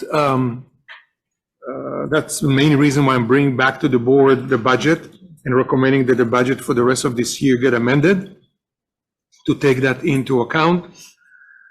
While we are already doing that, it gives us an opportunity to recalibrate some of the numbers on the revenue side.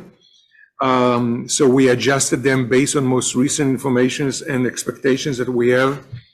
But overall, what you are seeing here is that we are reducing our projected revenues by 230,000. So it is 231,000, which is approximately 2.8% lowering our expectations. And on the expense side, we are increasing total expenses by 4.5% in total. So there are some categories here that we are lowering the expected expenses. For example, senior management is a substantial one. Actually, overall, all our salaries, we're reducing them by 230,000 for the rest of the year. And let's see.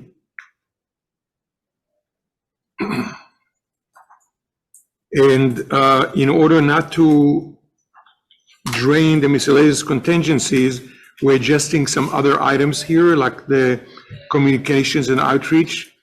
A specific one has to do with increasing the expenses on communications and training. That is a specific investment we're making, focusing on the whole developing of outreach program pertaining to labor trafficking that we are starting to work on, and we'll be doing a lot of work on with new strategic partner, specifically the Coalition to Abolish Slavery and Trafficking. And that, this is kind of the big ticket items where we're making adjustments. And if you have any questions, I'll be happy to answer them. Bottom line is we still are projecting to finish the year with our expenses being $1 million less than our total revenue, which refer to it as a change in net asset to be $1 million by the end of the year. And the ending cash that we're projecting by the end of the year give us an expected reserve cash position equal to 7 months of operations. So that's my recommendations for the board to adjust, to adopt this amended budget for 2024.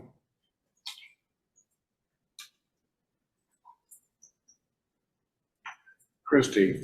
Just to make sure I understand, on the legal, this proposed budget is increasing that line item by $457,000 than what was originally approved. Correct. Okay, just making sure I understand. Any other questions for the CEO?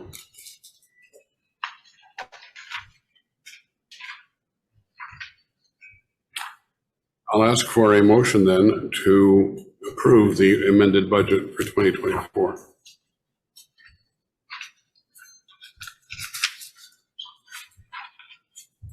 I do have a quick question. Question? In terms of the 10% reduction in all salaries, do we just have one less person? Are we not giving annual raises? The main contributor to that, there are several of them. But if you actually look at the specific breakdown, where am I here? You see the senior management, that's the major cut of $166,000. That has to do with the fact that the bringing on board a chief operating officer has been postponed. And the original budget was assumed that sometime in the middle of this year, we're going to get a person like this on board. That is not expected to happen between now and December 31st. So that's one thing. The other thing is we're expecting less than what we originally planned for on the hours which will be put in by in-house attorneys. And the other item has to do with what we originally projected for item 5030, which is management, which pretty much refer to 2 senior staff members. Thank you. Sure.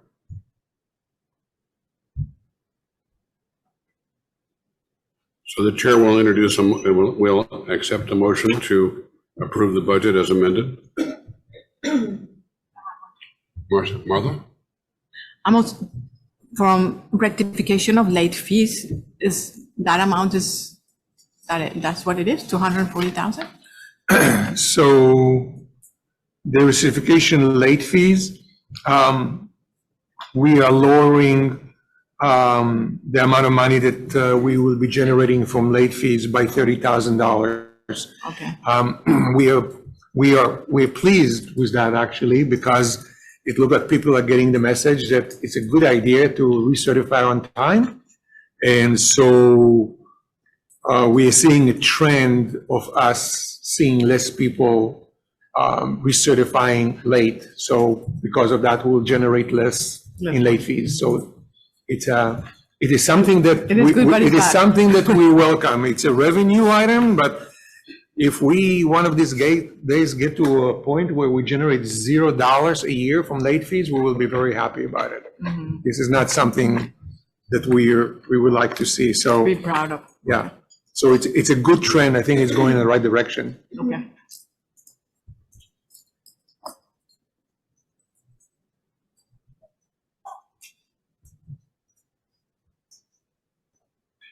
We can't proceed with this item until we have a motion to approve the amended budget. I'll make a motion to approve the amended budget. Christine I will Underwood, second it. seconded by Stephanie. Stephanie. Discussion. Questions? Comments for and against? Does a member of the public wish to comment on the budget under consideration by the board? Or online? Jordan? No. No comments at this time. Thank you. Then we'll call for a vote, please. Charlotte? Mark Dixon, Yes? Shanna Faber, Yes. Jeff Foreman, Go on. Sarah Frazier, Yes. Jennifer Gonzalez. Yes. Michael Marylander, not present. Thank you. Bernadette Murray, not present. Stephanie Powell. Yes. Martha Soffer Yes. and Christy Underwood. Yes. Yes, that's approved. That's unanimous. 7, yes. Thank you. I'm sorry.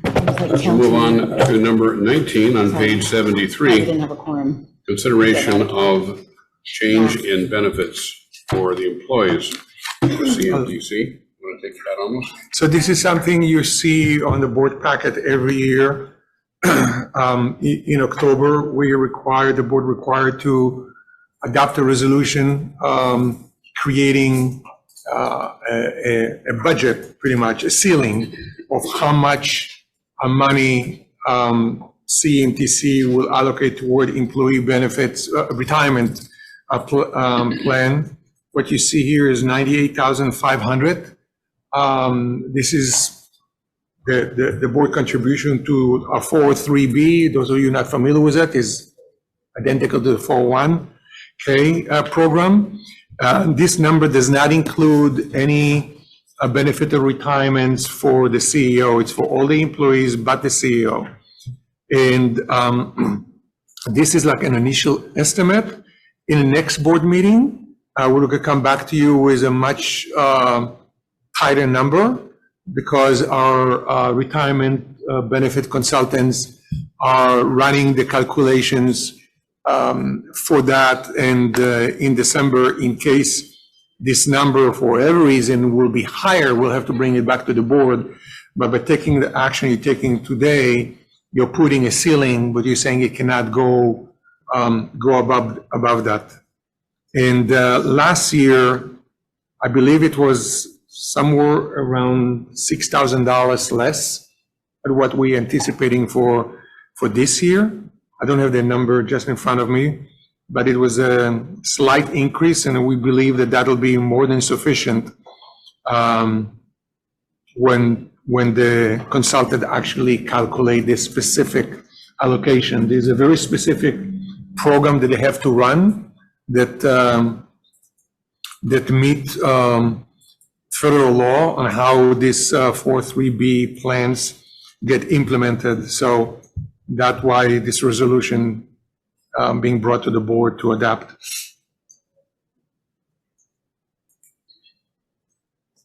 Does the board have any questions for Amos? Yeah, I just want to be clear, what do we define as employee benefits? So this does not include like vacation or things like this. This is retirement. This is like the 403B. Okay. So that the CAMTC contributions toward the retirement plans. And it's just that? It is just Okay. that. Thank you. Correct.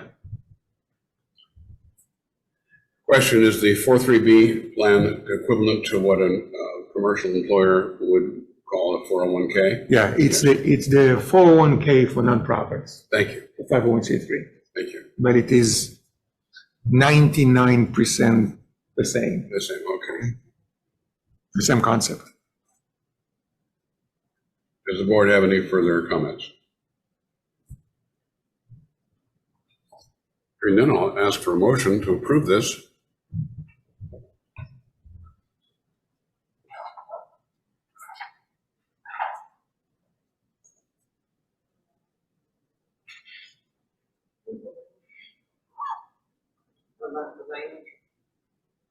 What's the question? On the line, to approve the resolution. On page 73. On page 73 of this board packet. I'll make a motion to approve the resolution on page 73. Thank you, Shana. Welcome. I will second. Second from Stephanie. Any debate?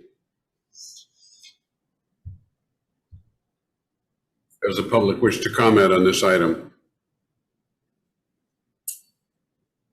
How about online? No comments on this time. Thank you. Jerome, please take a vote. Mark Dixon, Yes? Shayna Faber, Yes. Sarah Fraser, Yes. Jennifer Gonzalez, Yes. Stephanie Powell, Yes. Martha Soffer, Yes. and Christy Underwood. Yes. Thank you.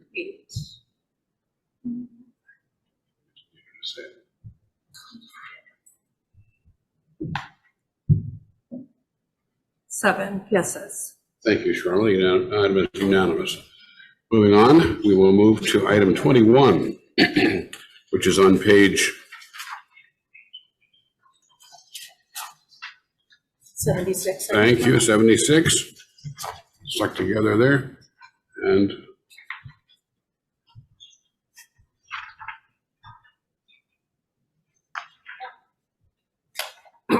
we're going to, pardon me? Yes, would almost handle that, please. So as you can see on page 76, at the beginning, April 29th, we received a request. The chair received a request from Los Angeles County to have the board select LA County to be the board that has the right to appoint a representative from their health department to CAMTC board. There's a dedicated seat on CAMT board for a representative of a city or county health department or state health department. And that request has been received. When that request was sent, at the same time, they also attached a person that they stated that they would like to have this person be their representatives. Just want the board to be aware of the fact that by voting, if you vote yes on that, on having LA County be the entity that has the authority to appoint somebody to the board, it does not necessarily mean that this individual, Dr. Susie Baldwin, will be the representatives. They can change that. Once we notify them that they were approved, if they are getting approved to appoint somebody, they may very well appoint somebody else. It is completely their discretion. So just keep in mind, you are not voting on an individual, you're voting on naming a county.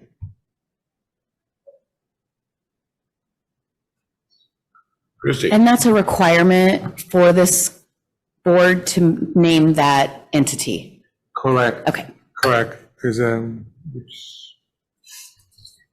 Yeah, it's one of the designated seats in the Massage Therapy Act.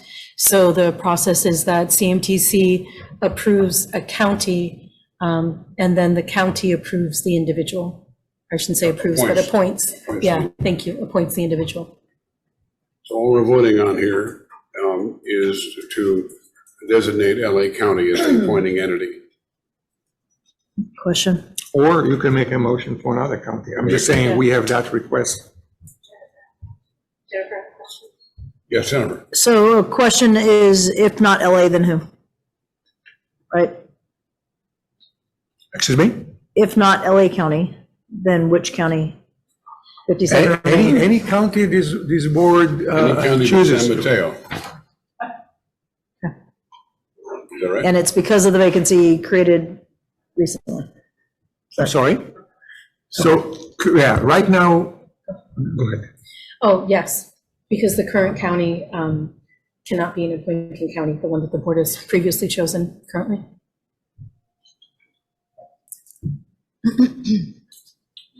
Is there any benefits for the CMTC to be LA County? Well, they're the most populated county in the state. They have over 10,000 certificate holders. So, and they've been working very closely with CMTC on the early stages of a memorandum of understanding between the county and CMTC. So we have a relationship with LA County, which represents a sizable portion of our total certificate base. Did that answer your question? Thank you. Beverly? They also, as far as I know, they're the county that has the. Can you turn on your? It is. Oh, okay. As far as I know, that's the county that has the most direct involvement in massage businesses. Thank you. So I'll entertain a motion to approve LA County as the appointing entity for that position as described in the law. I second that. Who made it? Entertaining a motion, he's not making Oh, okay. I'm entertaining a motion. So you're making it? Are you moving to approve LA County as the designated county? Thank you. Yes. Do we have a second? I'll second it. Seconded by Sarah Fraser. Any further debate from the board on this matter? Does anybody from the public wish to comment on this matter? Does anybody listening online wish to comment on the matter? No comments at this time. Thank you. Cheryl, please take a vote. Mark Dixon, Yes? Shayna Faber, Yes. Sarah Fraser, Yes. Jennifer Gonzalez, No. Stephanie Powell, Yes. Martha Soffer, Yes. and Christy Underwood. No. 5 no's, excuse me, and 2 no. The 5 2 yeses. no's. That's right. Yeah, I corrected it. Oh, I'm sorry, 5 yeses, 2 no's. So the motion carries. And that one is complete.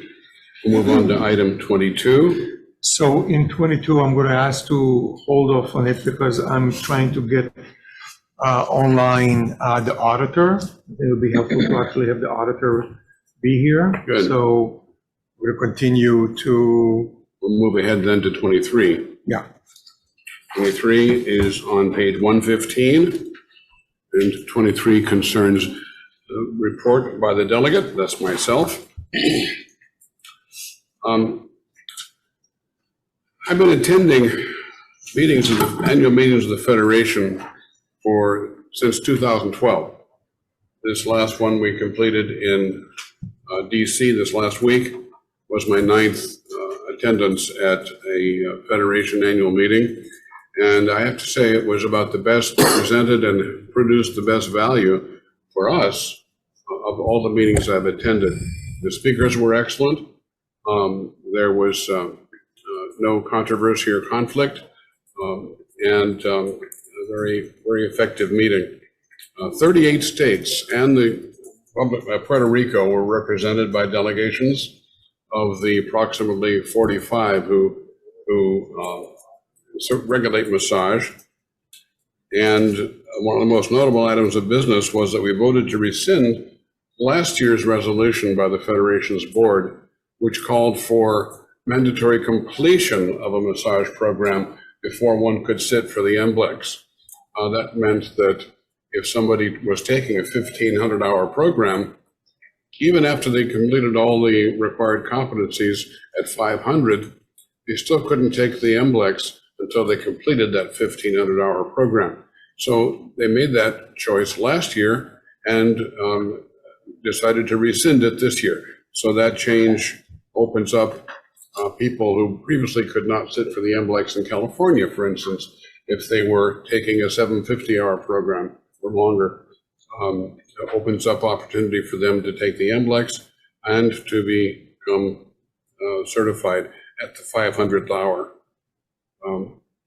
So as far as our reception and our networking and our outreach to the other delegations, there were about, I'd say, about 100 people there. We continued to, well, I'll have to go back to the beginning. I mentioned my first meeting of the Federation was in 2012. At that point, we were only 3 years old. And what we met mostly with from the other delegates was rejection of the whole concept of voluntary certification. And as the years progressed, we moved to resistance, just some resistance to the concept, because it meant change, and change can be difficult, even good change, even positive change. We moved from resistance to curiosity.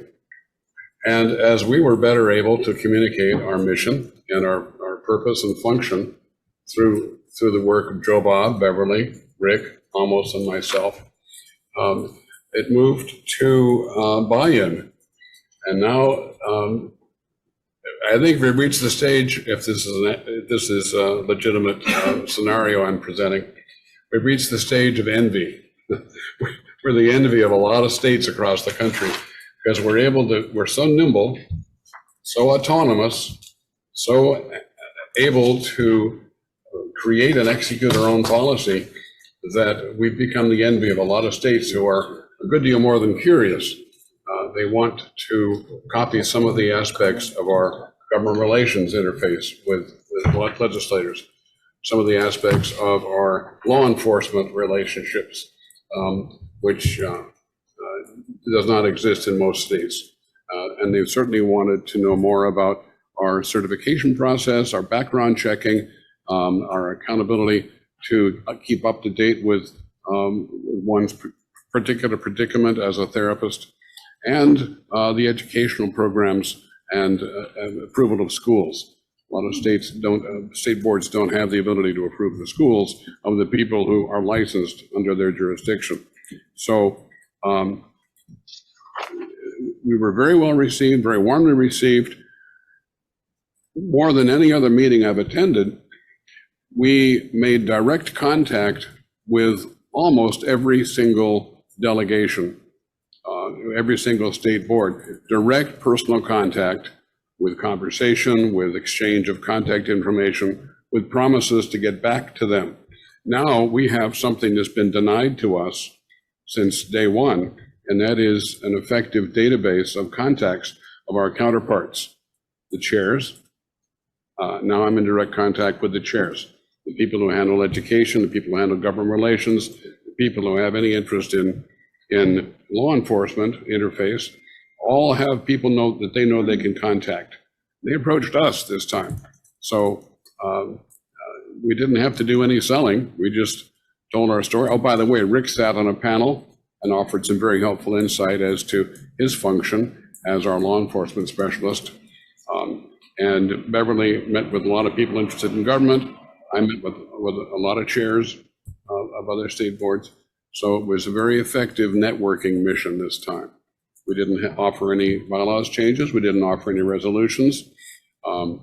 We were significantly impressed by the rescission of last year's limiting policy that they created and now are reconsidering. And that's the report, plus what I wrote,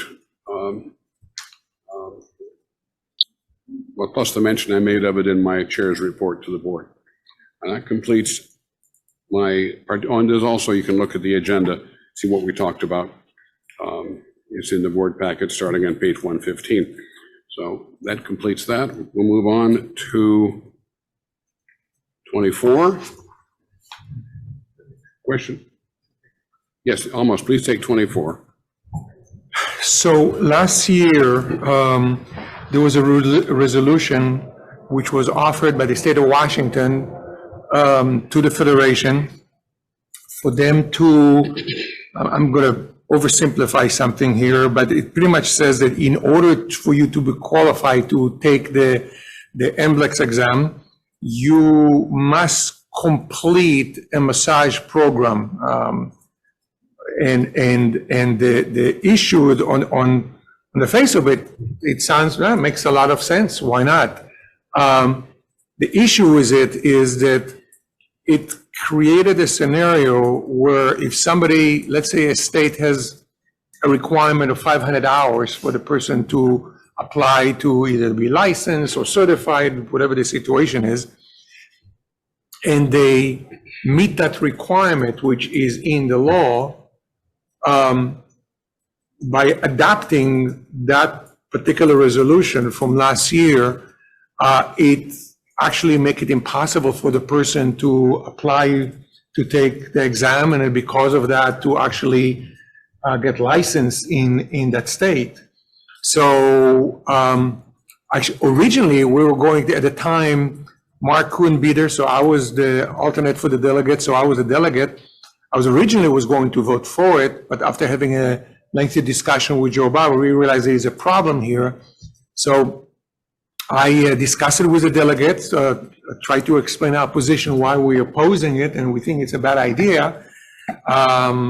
They passed it anyway.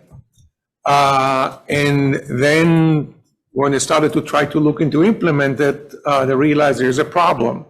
So the Federation Board brought this resolution back to the Federation's meeting this year, pretty much saying that they want the body to suspend the implementation of that resolution and pretty much reverse it, but promise the delegates that they will study the issue and come back in the future with some recommendations. So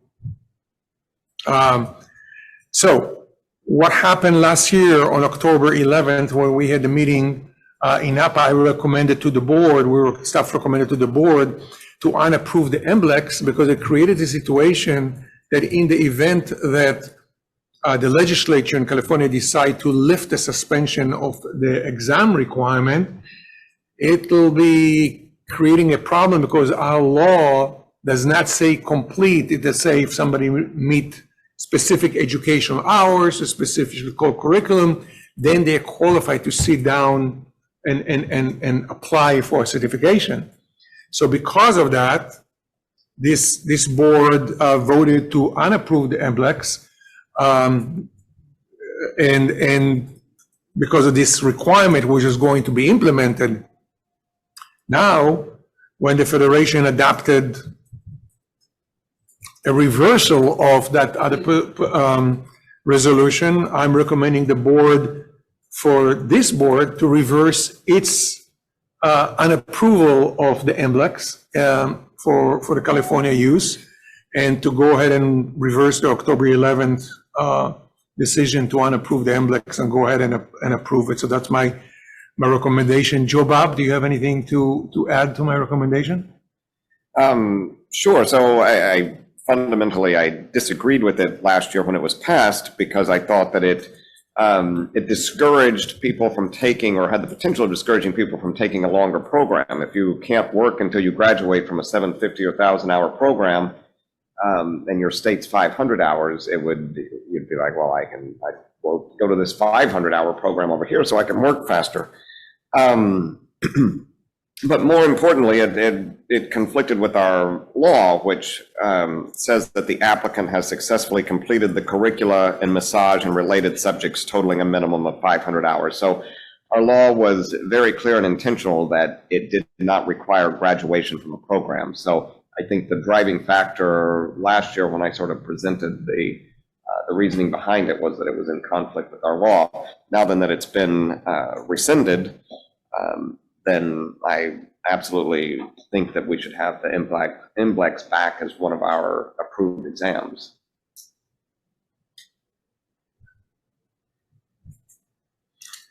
Neither I nor Joe Bob can make motions, so that's a recommendation. The chair will entertain a motion. Can I ask a question first? Sure. We don't have an exam right now, though, right? So right now, California law require an exam.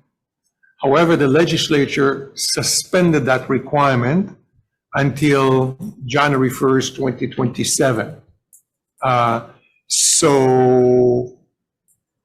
CAMTC does have 2-3 exams that we approved.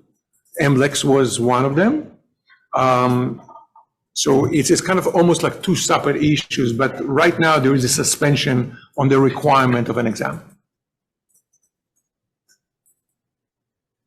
Sarah. I'm glad that they changed their decision from last year. I do still have questions about the passing rate of the MBLEX and its consideration being an entry-level exam. As long as we continue to work toward what we believe is an entry-level exam, I think that having a variety of options makes sense. But I just want to say to the board, as somebody who works with graduates trying to pass this exam, that this is not an entry-level exam.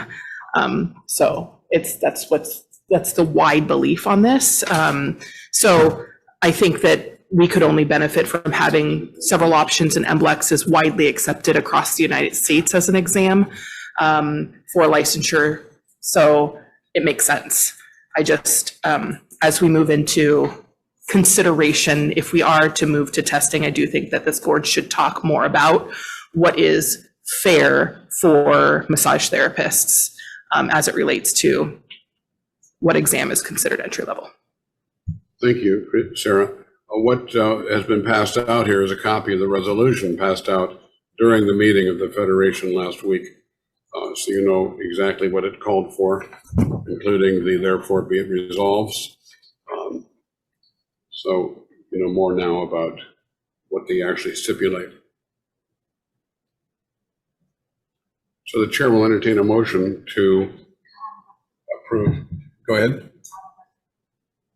If, let's say we say we're going to approve the 250 hours, is that person going to be enough prepared to take the NBLEX, or is that going to become a problem? I believe the NBLEX requires completion of it requires 500 hours of education.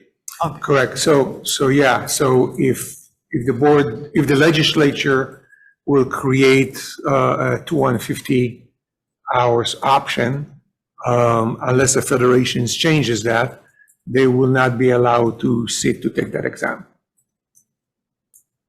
So they could apply, but they wouldn't be accepted because, well, if we require the NBLEX as the exam of choice. But there will be certificate they will be able to work with that certificate? I'm going to have Allison try to explain it better. Yeah, so basically the way it works is if a legislature requires passage of an exam, it requires passage of a CAMTC approved exam, which means they say if that springs back into effect, a student has to pass an exam. Then the board has the ability to decide what they would like to be an approved exam. And so that's really a question for a later day where the board can decide based on the tiers of certification and based on what they would like to be an approved exam. So I think it's a little premature at the moment to, yeah. Right. The best we can do at this moment is hypothecate about what would occur if we have a 250-hour tier, since it doesn't exist yet. Go ahead, Jennifer. So as we've asked earlier for a report and presentation next time, would this be part of that for the tiered system? It would probably be stipulated what to do with somebody with less than 500 hours training. Okay. Yeah, we would include that. So do we have a motion? to accept the MBLEX as an approved exam?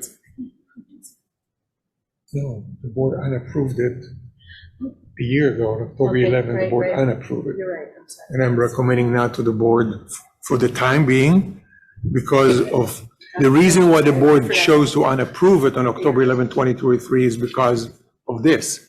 Now they remove that issue, so I think I recommend it for the board to reverse its original unapproval. Again, you can always change it in the future, but now this particular obstacle was removed. Is that a test going to be in different languages? It's available only in English and Spanish.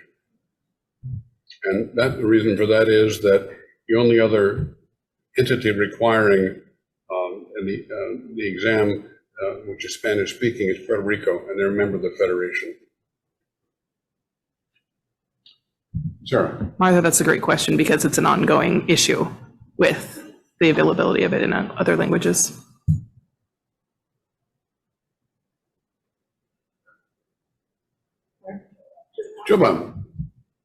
So I was just doing a quick search for the requirements, and the only thing, I don't find anything about the 500 hours. It says enrollment in and having received education and training in all subject areas of the MBLEX content outline from an approved massage therapy education program. So I don't know that there is a minimum hour requirement for it.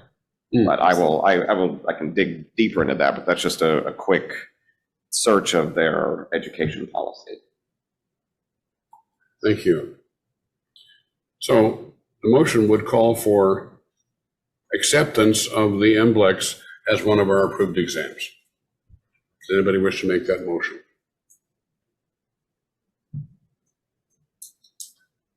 Please.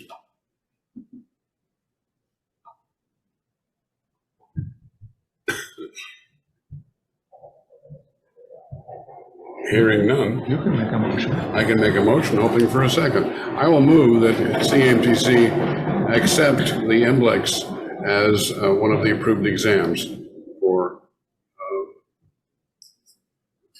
our organization. We have a second. I'll second it. Thank you. And for debate. I have a question. When we say the acceptance of it as one of the approved exams, that means that it's optional? Like, does that mean that everybody has? We have, you want to talk about it? Oh, no, it's okay, I almost got it. No, you got it. CMTC has approved a number of exams as approved exams, not just the MBLEX, but the MBLEX is the one that generally most people take. So they've also approved the New York State exam. Joe Bob's going to help me out here if I get this wrong, because it's a NCB TMB exam, but that is not an entry-level exam. I think BCTE. I'm going to get my acronyms wrong here. So there's that exam. And then the NCB TMB exam that was the entry level, if it taken prior to a particular date before they got rid of it. And I don't remember if we have approved any others. I believe, I would have to double check, but I believe that now then they've allowed it where you can take the NCB, the board certification exam earlier, you just don't get board certification. So I think people can not meet all the requirements and take it, but I have to double check on that. But we do there are 4 or 5 exams on the list. So this would not be making the MBLEX the exam, it's just one of the options. One of a few. And it's the reason that I'm for accepting it is because it's the most widely used in the United States. So for anybody moving to California, of course it's suspended right now, the exam requirement, but should it come back, then that's likely the exam that people will have taken if they come to California. Since it's a nationwide exam, used by the greatest number of graduates, it's most popular. Any debate on this issue before we go for a vote? Yes. Can I possibly make a friendly amendment to the motion? You don't have to ask. Friendly amendment. I would be okay with saying yes if we still have in mind that we will continue to look for what is considered widely as an entry-level exam. If you talk to any school owner, and this is why it's the hot topic on the school's call if you're on it, they ask every single meeting, when is the testing coming back? Is it going to be NBLEX? People are nervous because of the pass rates. So looking them up would be good.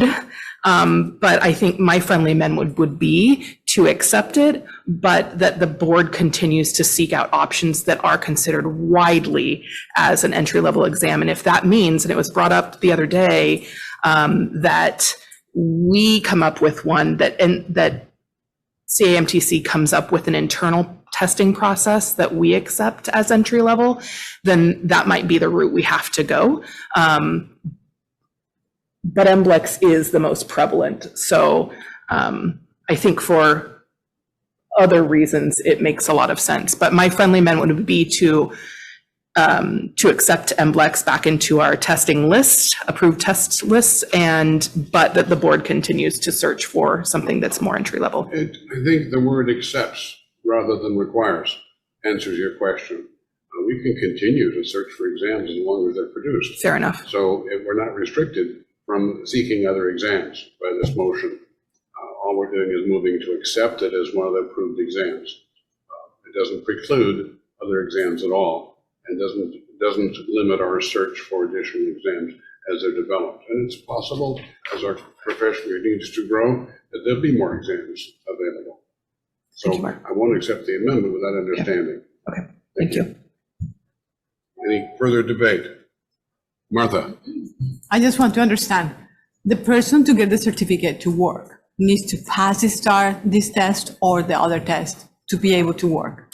Well, currently, no. It's not No, required. no, no. But if this goes into be a requirement? If the you pass it today, it does not become a requirement because the requirement to No, not today, but once it gets into effect. Well, we don't know. We don't know what the legislature will decide to do. They suspended the exam requirement until January 1st, 2027. Okay.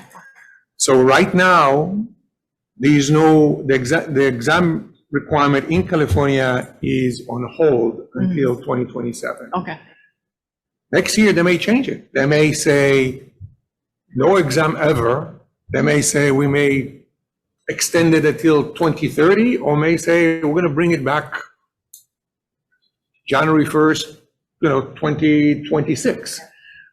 We don't know, and that's a whole other subject that look at the whole concept. Does it make sense to require it or not? That's why there is this timeout that the legislature wanted to take on this, because there are a lot of different opinions on whether it really protects the public or not. That's a whole other conversation. So a yes vote on this motion simply means, yes, we will accept this exam, not necessarily require it, but we'll accept this as one of the approved exams. When it'll be required, if it will be required. When it is required. Right now, it's not required. See, one of the reasons is that a lot of students graduate from a program and they want to take that exam as soon as they can before they forget it enough to pass it.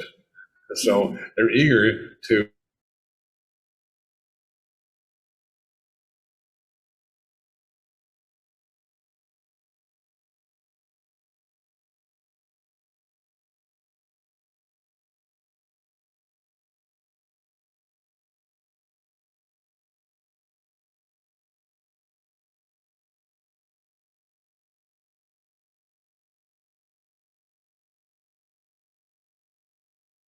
Recording in progress. Taking this exam. Any further debate? Any public comment on this motion to approve acceptance of the NBLEX? Any public comments from the online audience? Kimberly, your line is now open. You can make your comment. Yes?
Emily, thank you for your comment and thank you for coming today.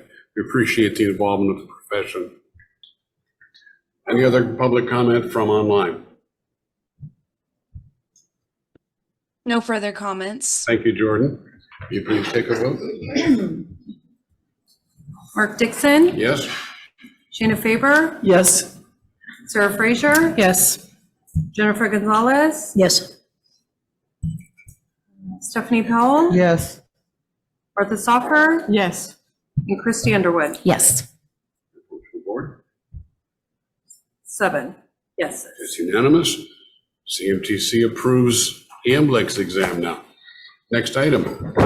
So I've just been told that even though I asked him to be ready at 2, he's already ready now, so we can, we're still waiting actually for another member of the audit committee to see if he can get online, but we can get started without him.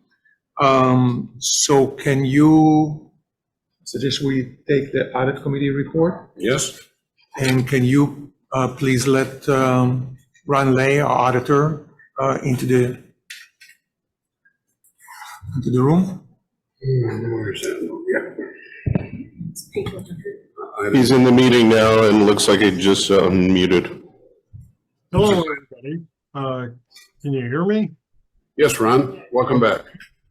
And did you want me to share my camera as well, or? Yeah, so we're on page 100, and if you can give the board maybe a brief summary of the audit finding, and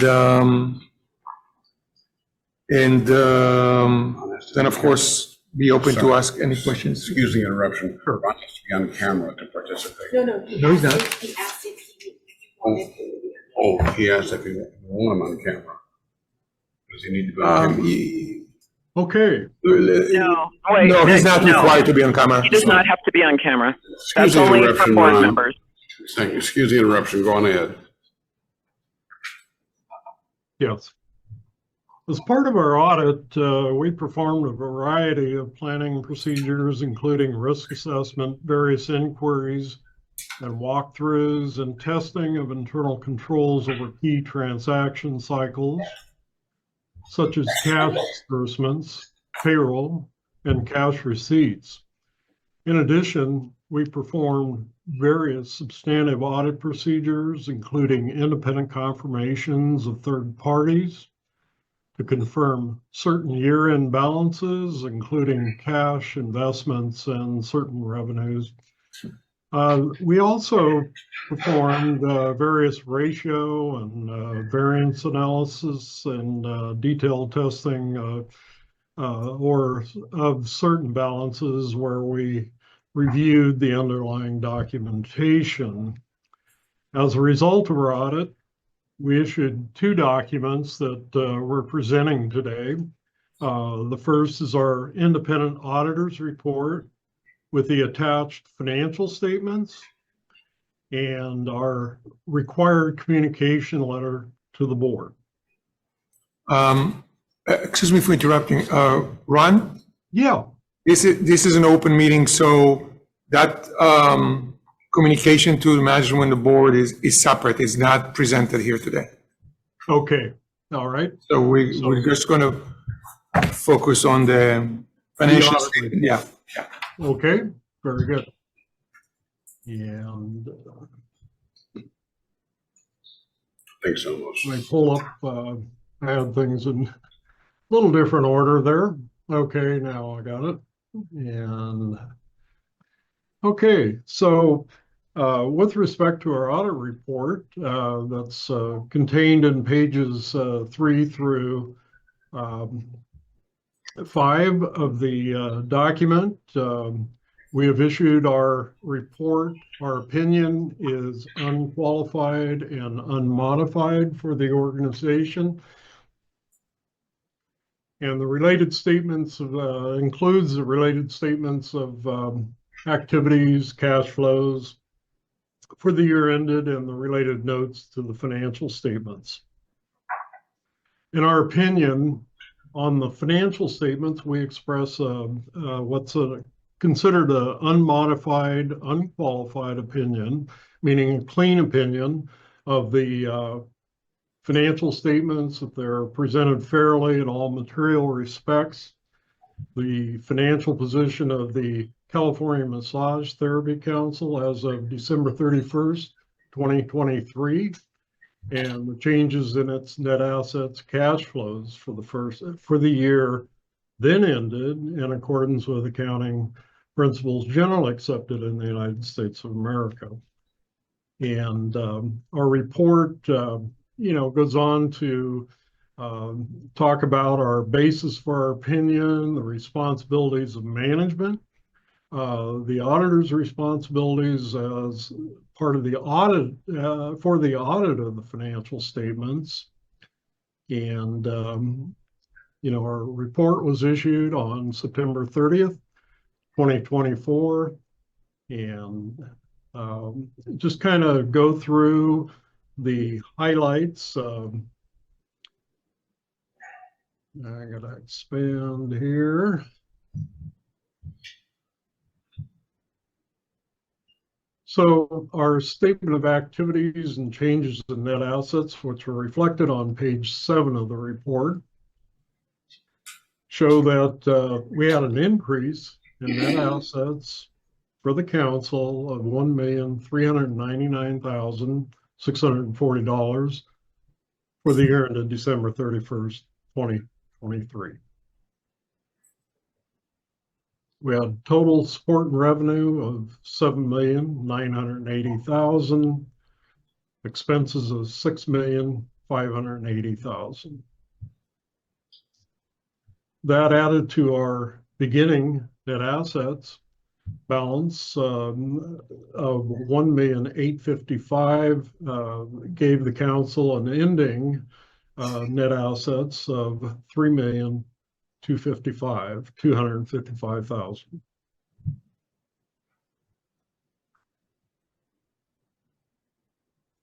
And I'm not going to spend much time with the financial statements. I believe everybody's had a chance to look at them and read them, and footnotes, comments following the financial statements.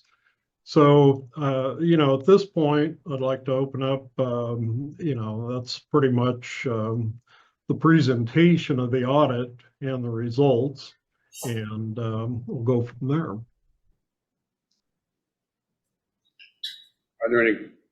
Are there any questions for Mr. Lay?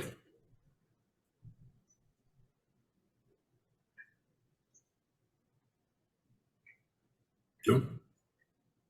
Martha, do you want to offer anything about your experience as the audit committee chair? Oh yeah, I've been there so long. No, I'm joking. I'm actually excited to do this. And as the last committee, I think the board agree on looking on audit for the 5 years. And I think we're going to look into that, and then I will have a report for the next meeting. Thank you. Does the public wish to comment on the audit committee audit report? And from our online visitors, does anyone wish to comment on the status of our audit? Okay, Mel, your line is now open and you can make your comment. Can you tell me what pages we're looking at on the report? We're in the board packet starting on page 100. Okay, thank you. That's all I wanted to know. Thanks. Okay, we have a participant with the name Please Help. Can you please unmute and make your comment? I'm sorry, was that directed towards me? Yes. Okay, and could you restate the question? I couldn't hear. I'm sorry to interrupt, but that was not directed towards Ron. Okay. Oh, I apologize, Ron. Okay, I'm going to go ahead and lower the hand of the participant named Please Help, and we can close the comments online. Thank you. There's no vote required to accept this report, right? This is just a report. Am I correct? I'm sorry? There's no vote required now. This is just a report issued by the auditor. There's no action required by the board. I think a question for Jill. Question for Jill. I'm here. Yeah. Mark was asking whether the board needs to take any action on the audit committee report. I didn't look at that in advance because I thought they always did approve it. I think what they've done in the past is I think the board has an option either to accept it or reject it in case the board has disagreements with the auditing firm. So I think that's a terminology which was used. Hang on, let me ask is Ron Lay still on the line? Yes. Let me interject. Normally, when the report is presented to the full board, the board normally takes action. If somebody makes a motion to, approve the report as submitted, and then there's a vote normally after that, a second and a vote. And Ron, the audit committee doesn't have to approve it? They already have. They already have. Oh, perfect. Okay, so that's in compliance. That's what there's some Nonprofit Integrity Act requirements, so I wanted to make sure the audit committee had approved it. So yes, then it's fine if the board approves it as well. Thank you, Jill, and thank you, Ron. The chair will accept a motion to accept this audit report. I move to accept the report as submitted. Thank you. Would it need to be approved, not accepted, approved? That's Kristen. Should it be accepted or approved? What's the language? I move to approve the report as Actually, submitted. I would use accept. I move to accept the report as submitted. Good job, Sarah. Thank you. And a second. Thanks, Sarah. I'll second. And the audit chair will second. Any debate? I think Chief Gonzalez seconded. Chief Gonzalez. Sorry, I thought it was. Okay, I'm sorry. It was. So it's moved and seconded to approve, to accept this audit report. One second, just for the record, this is to be confusing. Who seconded? Yes, thank you. Who seconded it? Martha seconded. Okay, whatever, she just need to know who We need to seconded. know who was second. Martha? Okay. Thank you. Okay. Is there any debate? Any questions from the audience? Any comments from the audience? No? How about online? No comments. Thank you. Please take a vote, Charlotte. Mark Dixon, Yes? Shanna Faber, Yes. Sarah Fraser. Yes. Jennifer Gonzalez, Yes. Stephanie Powell, Yes. Martha Soffer, Yes. and Christy Underwood. Yes. 7 yeses. Thank you. It's unanimous. We'll move on to item 25. I'll ask the CEO to handle it. So this item was on the agenda for the June meeting. We did not get to talk about it.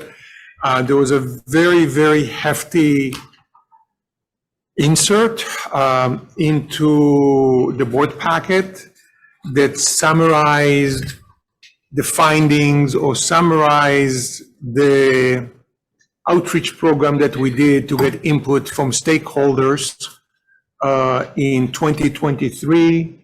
I think it was around June 2023. We hosted an all-day meeting in Santa Monica that I believe had like close to 60 stakeholders from all over the state. As I said, if you go back to your previous board packet, you will see a massive report over there summarizing it, describing it. It was very robust. There's definitely a lot of people who have very strong feelings about the idea of an exam requirement for the purpose of certification in California. The board motion from a couple of years ago instructed staff to give the board like an interim update about that, and we've done it after that June meeting, and we kind of wanted to bring it back to the board last time, and with the idea of asking us to go, okay, how do you want to take it to the next step? Because the current state law says that the sunset will be 2 years from now, and the plan was for next year for us to go and distill it to a recommendation to the board, and actually the board will take at some point probably a position as far as what to request or what to recommend to the legislature. That was part of the discussions that we've had with the legislature last sunset, and they said they want to suspend it, but they definitely would like to hear from the board about their position on this. Well, now we kind of in a catch-22 situation, because the current law says that the suspension is until January 1st, 2027, but the whole law that stipulates that is going to be sunsetted, after a renew, pretty much. So it's a little quirky right now because there's a 1-year misalignment between what the law says and what we were planning on doing. So this is definitely something that I think the board is going to need to take a look at in the next board meeting. Because as was mentioned earlier, in the next board meeting, you'll be discussing some ideas or requests or suggestions or recommendation to the legislature.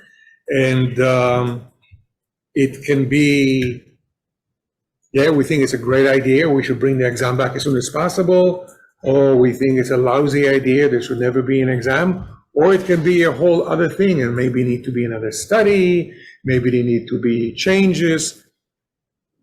So I just want to make it clear that by saying you probably want to discuss it in December, it doesn't have to be a yes or no recommendation. It could be other shades of the colors you're going to be recommending. But this is something that sooner or later the board would probably want to come up with some kind of a communication to the legislature. So it is here. We're halfway through the process. One of the things we were considering, depends on budget and other things, is maybe to bring in a professional public policy firm to take all this data that we accumulated so far and to take a deep dive into it and come back to the board. CMTC have done something like this many years ago when we hired a public policy consulting firm. I think it was like in Oakland, Northern California. They came and gave a report to the board as far as recommendations regarding legislation.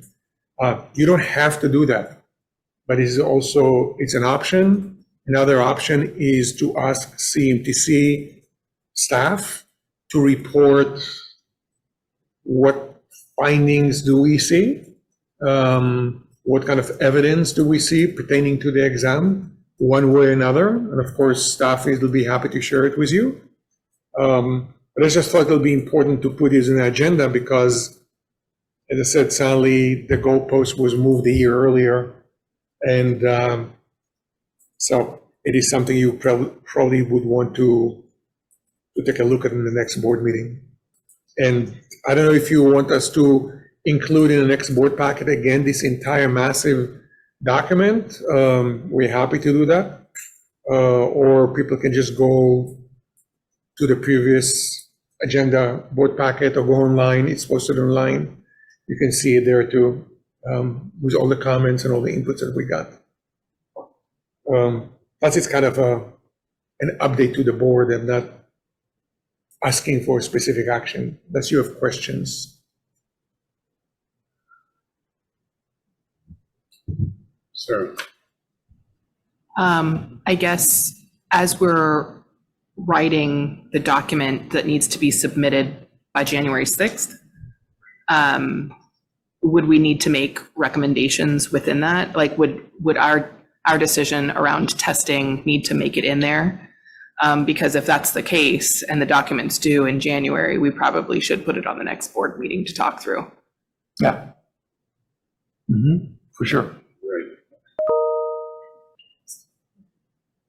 It doesn't have to be, it is your choice. If you want, it's they're pretty much giving you a portal to say, here's your opportunity to give us, we're listening to you. Yeah. Okay? Whatever you want to recommend to us, here's your chance. So we're not required to, but it's probably a good idea. I would definitely like the chance to talk through it as a board, there's many different views in this room and kind of different understandings and how it affects the public and also our stakeholders. So I would definitely like the chance to kind of get the brains in the room kind of talking through it and what we want to see happen. So I would like to see it on the December agenda. Okay. And yes, I'd like the information that's in the June packet in the December packet then. Okay, done. Listen, you wanted to say something? No. Okay. Any other questions for this CEO? Okay. Does the public wish to comment on this report? Anybody online wish to comment? No comments. Thank you. Next item, we'll ask Jill England to help us with board training, including but not limited to training on the Bagley-Keene Open Meeting Act, conflict of interest policy, and director duties. This is item 26 in our agenda. Thank you, Mark. Charla has documents for everyone, so if we could give her a minute to pass those out before I start. I'll do that now, Jill. Thank you. Could we take a minute? I was going to say, do you want to take a break? Yeah. A quick break? When she passes that? Let's take is 5 minutes enough? Anybody need more than 5 minutes? 5 minutes is perfect. Okay, 5 minutes, we're gonna take a break.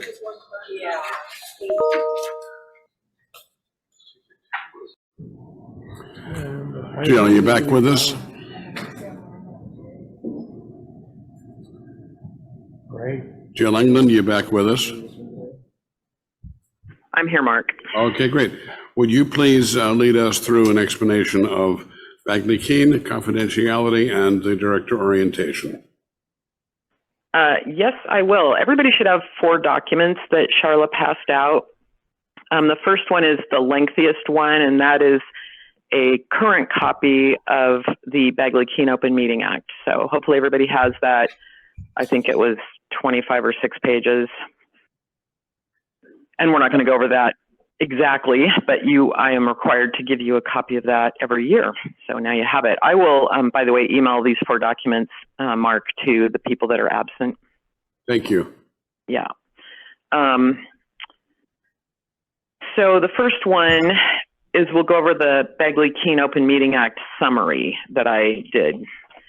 You have the law, but I have a 2-page summary there that you should have. Everybody have that? I believe we do. Anybody not have that? Okay, yes, we're ready. Great. And just hang on one second because I'm opening just in case. Okay, so I've got the law open too. Okay, so on the summary, I'll go through this fairly quickly. Some of you have heard it many times before. We are subject to the Bagley-Keene Open Meeting Act pursuant to the MTA. We're not a state agency. Normally, the Bagley-Keene only applies to state agencies, but once in a while, the legislature puts in a law that a particular entity would have to be subject to Bagley-Keene. So that's why we are subject, even though we're a private nonprofit. A meeting of CMTC is basically defined as when a majority or more of the board get together in the same time and place and discuss or deliberate on issues that are within our jurisdiction. So that's the definition of a meeting. They make some exclusions, and you can see them on the bullet points there. I don't need to read them all, but obviously there's some times when, it's not considered a meeting. Sometimes even when a majority of the board were to go to something, if it wasn't about things that are within our jurisdiction, then it's not considered a meeting and you're fine to be there. If you ever have a question about whether something complies with the act, you can talk to Mark, who will talk to me. serial meetings are prohibited.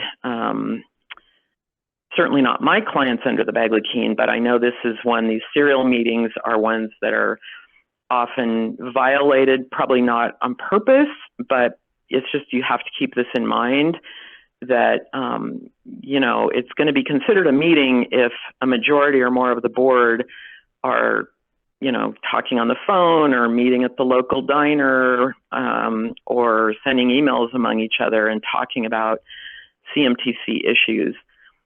It's even a serial meeting. The explanation there, spoke of the wheel, where one board member acts as the hub and talks to a majority of the other board members about an issue. Even representatives of board members talking with each other could be deemed a serial meeting if it was a majority or more and that was happening. The idea is that things should be discussed at these meetings in public for the most part, and that, you know, there shouldn't be behind the scenes discussions and deliberations by a majority of the board that's not in public. So that's the policy behind it. Meetings by teleconference or video conference, obviously we're having one of those right now. There's been for many, many years a section in Bagley Keene that, you know, and I put it in air quotes, allowed for teleconference meetings, but it's quite cumbersome because while everybody could be in different locations, all the locations had to be public, and there are a couple of other criteria for those kind of teleconference meetings that made it very difficult. We have done it occasionally, but it's a little bit hard to comply with. And it didn't allow for what I would call true remote access, meaning someone could be at home. So we didn't have that for many years. On January 1 of 2024, the legislature gave us a new teleconference provision. Interestingly, it sunsets in just a little while, like January 1 of 2026. But the new section for teleconference meetings is what we're under right now. And it does allow for some true remote access by the board members, which is nice and important sometimes. The new law does require that at least a majority of the board members be in one place, one location in person. But, you know, there are a few other board members could be remote from home if there are reasons why they need to be. And as you know from the beginning of the meeting, if someone has a disability, they can ask the board to approve an exception, meaning they are approved to participate remotely, but they are counted as in person. So that's the new law on that. The next one doesn't really affect you. I don't think you've ever tried to do secret ballots, but I have a few state agency clients who years ago tried that. That is not allowed. And again, I don't think that's something we would ever do here or try to do. Notices and agendas generally have to go out at least 10 days ahead and be posted on the internet and be sent to not only all the board members, but to anyone who's ever requested notice of our board meetings from CMTC. We put those on probably a long list of like an email blast and send the agenda to those folks. The agenda has to list all the things that are going to be talked about and basically include, you know, enough information that someone would be on notice that we were going to talk about that topic. Onto the top of the second page, special meetings on less than 10 days notice. These are also very difficult to have because there's a fair amount of criteria and they're a little bit difficult to comply with. They're only for very limited things like pending litigation that you have to make a quick decision, propose legislation, or disciplinary action against an officer or employee. I don't know that we've ever had one of these, and if we have, it would have been a long time ago. It just basically allows the board to have a meeting on less than 10 days, but it has to be still at least 48 hours notice. And at the beginning, there has to be a special 2/3 vote that says, you know, we really, really need to do this. So it's definitely not an easy one to do, but it is there if we can make it work, if we ever need it. Closed sessions during meetings. Basically, the Bagley Keene Open Meeting Act is full of exceptions, pages and pages actually. But for my clients who are subject to Bagley-Keene, there's really only two exceptions to an open meeting that really ever apply, and that is a closed session for personnel and a closed session for pending litigation. There's really, I don't think any other exceptions that I can think of off the top of my head that really would be relevant for CMTC or any of my other Bagley-Keene clients.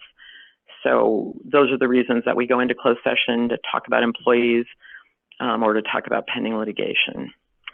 Under the Bagley-Keene Act, the public has rights, obviously.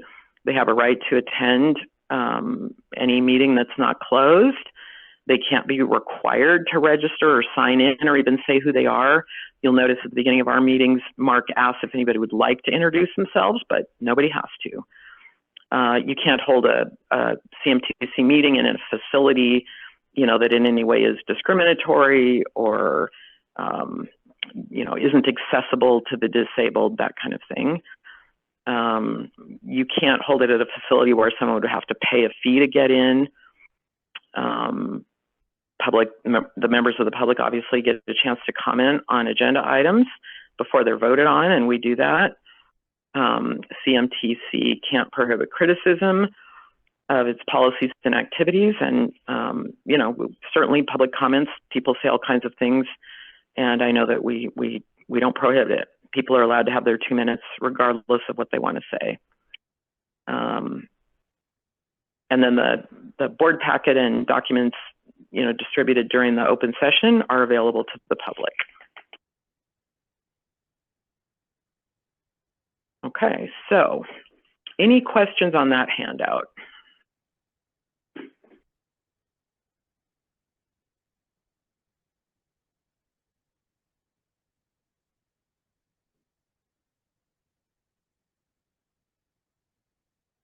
Everybody good on that one?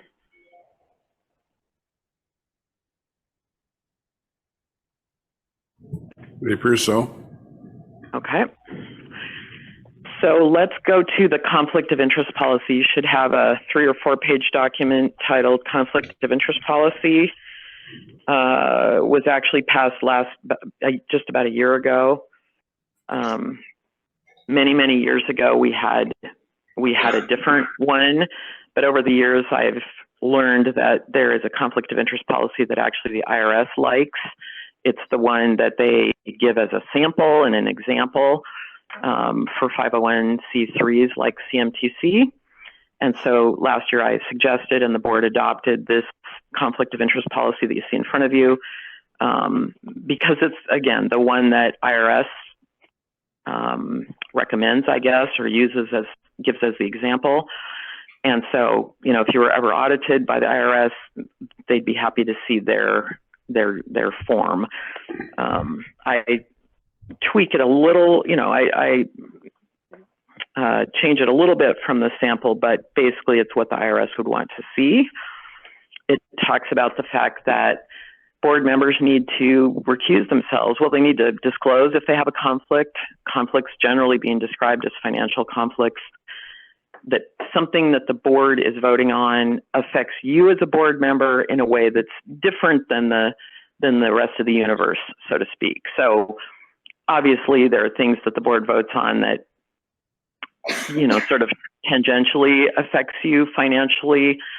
That's not really what this is about. This is more about a classic conflict of interest where, the board was going to hire a company and you happen to know that your partner or your spouse or your brother owns a significant interest in that company, and that somehow you might financially benefit. Maybe it's your spouse that owns part of the company. Obviously, you have to disclose that and not vote on that matter. Are there any questions on the conflict of interest policy? This is something I need to give you every year, and you all need to sign and give back to, I think, Charlotte, probably give them back to Charlotte. And I hope you'll all do that before the end of the meeting and give them back to Charlotte signed and dated. And I'll send them out to the rest of the folks who are absent. Any questions on that? Yes, a question, Jill. In the matter of conflict of interest, Say a person has a demonstrated conflict of interest and there's an item on the agenda requiring a vote, that person should recuse from discussion and abstain from voting. Is that correct? Yeah, and actually, if it's a very direct conflict of interest, I mean, again, like using a very simple example that someone's spouse owned the company that, the board's talking about hiring as a contractor, for instance, and that does come up with some of my nonprofits, I always suggest that the person actually, leave the room and just leave the room for the discussion and the vote on that. So that, and that's because, there are certain individuals that even their presence might be coercive to how people vote. So just a best practice is probably even to leave the room. This group, I can't ever remember that coming up, and it probably won't. But yeah, most of the time you shouldn't really enter into the discussion or the vote. But if it's a very serious conflict, a very direct conflict like that, it's probably best if you just take a walk. Thank you. If a director suspects but is not sure that they have a particular conflict of interest, should they just check directly with you? Yeah, they can bring it. They can bring it up to the chair, and then the chair can talk to me about it. I think generally most of our board members here, by looking at the agenda, would know if they had a conflict most of the time, and if they thought it was serious enough and they were worried about it, yeah, they could bring it up to the chair who could talk to me about it. Thank you, Jill.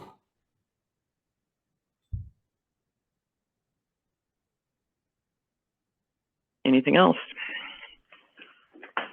Okay, moving on to the last document, which is the director orientation outline.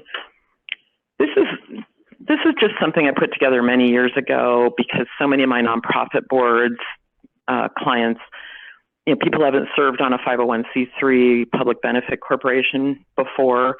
And even for those who have, it's kind of just a reminder of what your duties are as a board member. There's a duty of care, that you have the best interest of CMTC at heart when you vote. Directors, need to act as a prudent person would in a similar situation. Directors should be informed, they should participate, and they should act in good faith. I feel very comfortable with this board that you do. In fact, you're one of the most engaged boards I've ever had as a client, and it's wonderful. I love it. I mean, we usually have everybody show up and everybody is engaged and participates, so that's terrific. Duty of loyalty, this is about avoiding conflicts of interest, obviously, and not voting on things that are going to benefit you in a special way. Avoiding self-dealing is similar. Part of that is the duty of confidentiality.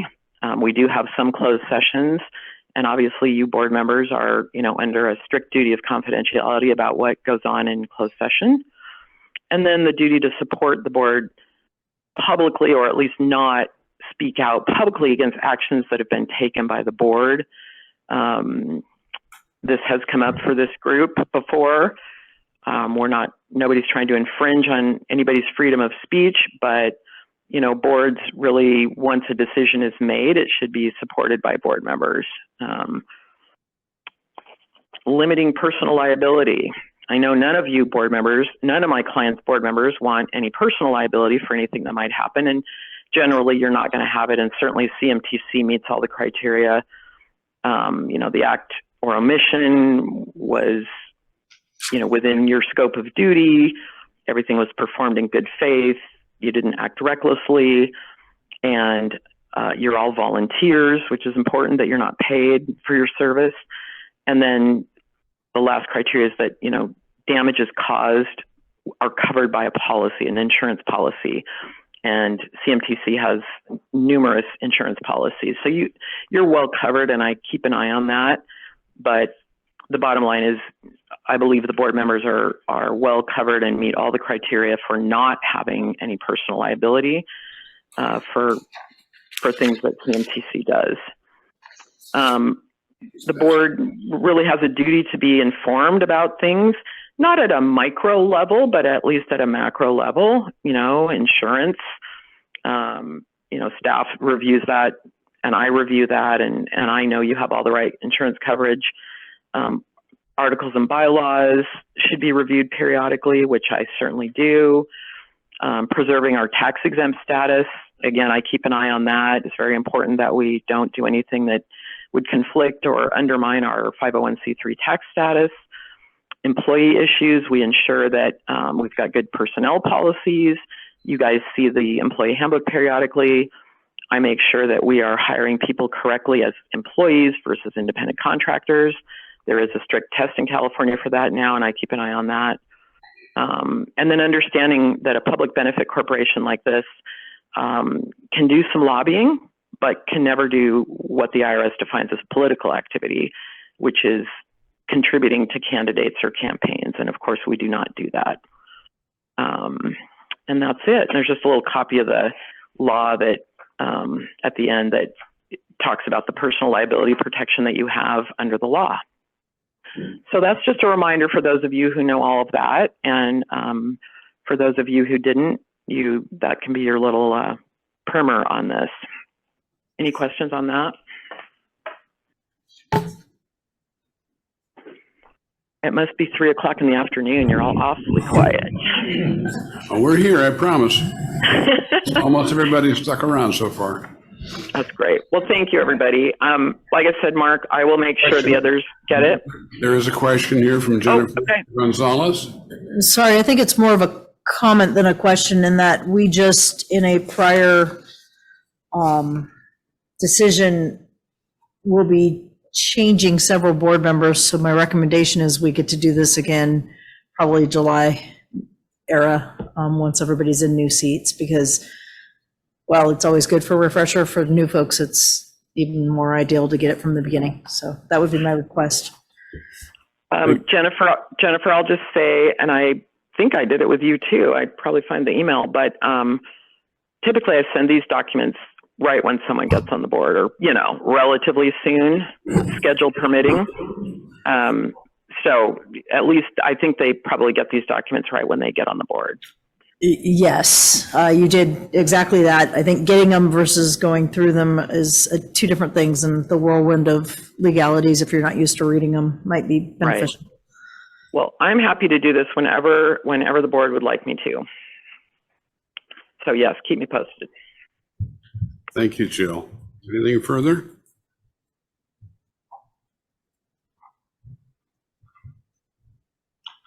Thank you, Jill. Is there anything further? No, I'm sorry.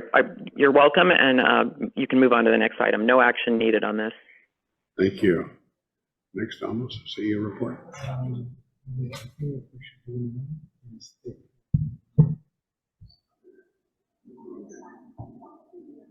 To Charlotte.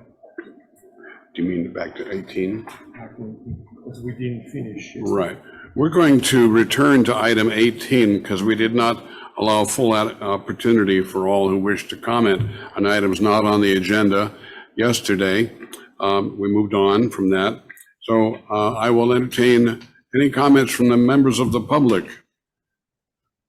present who wish to comment on anything at all about what they're interested in as relates to CMTC.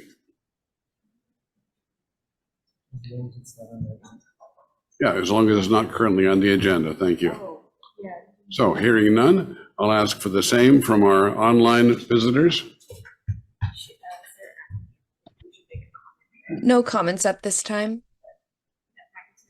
Okay, thank you. Then we'll move on. You ready for Beverly, number 29 on the agenda, and that is page 160, our Director of Governmental Affairs, Human Trafficking, and IT. Will give a report.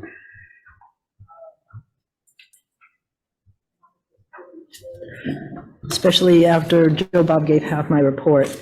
So one of the things I've been involved with, one of the organizations I've been involved with is CLEAR, the Council on Licensure Enforcement and Regulation, which is for professional regulation stakeholders. And as I say, all all of them are very concerned about elections and the governors and legislators who are looking for lower standards and less regulation of professions. They have regular webinars and discussions group. One that I went to was very important about artificial intelligence, and they recommended a book that I plan to read. But they did clarify, for those of you who aren't aware, intelligence currently in AI is it automates cognitive tasks. It doesn't create intelligence. So when we see generative AI, that's predictive, like when your cell phone finishes the rest of your sentence with some gibberish that you don't want to say.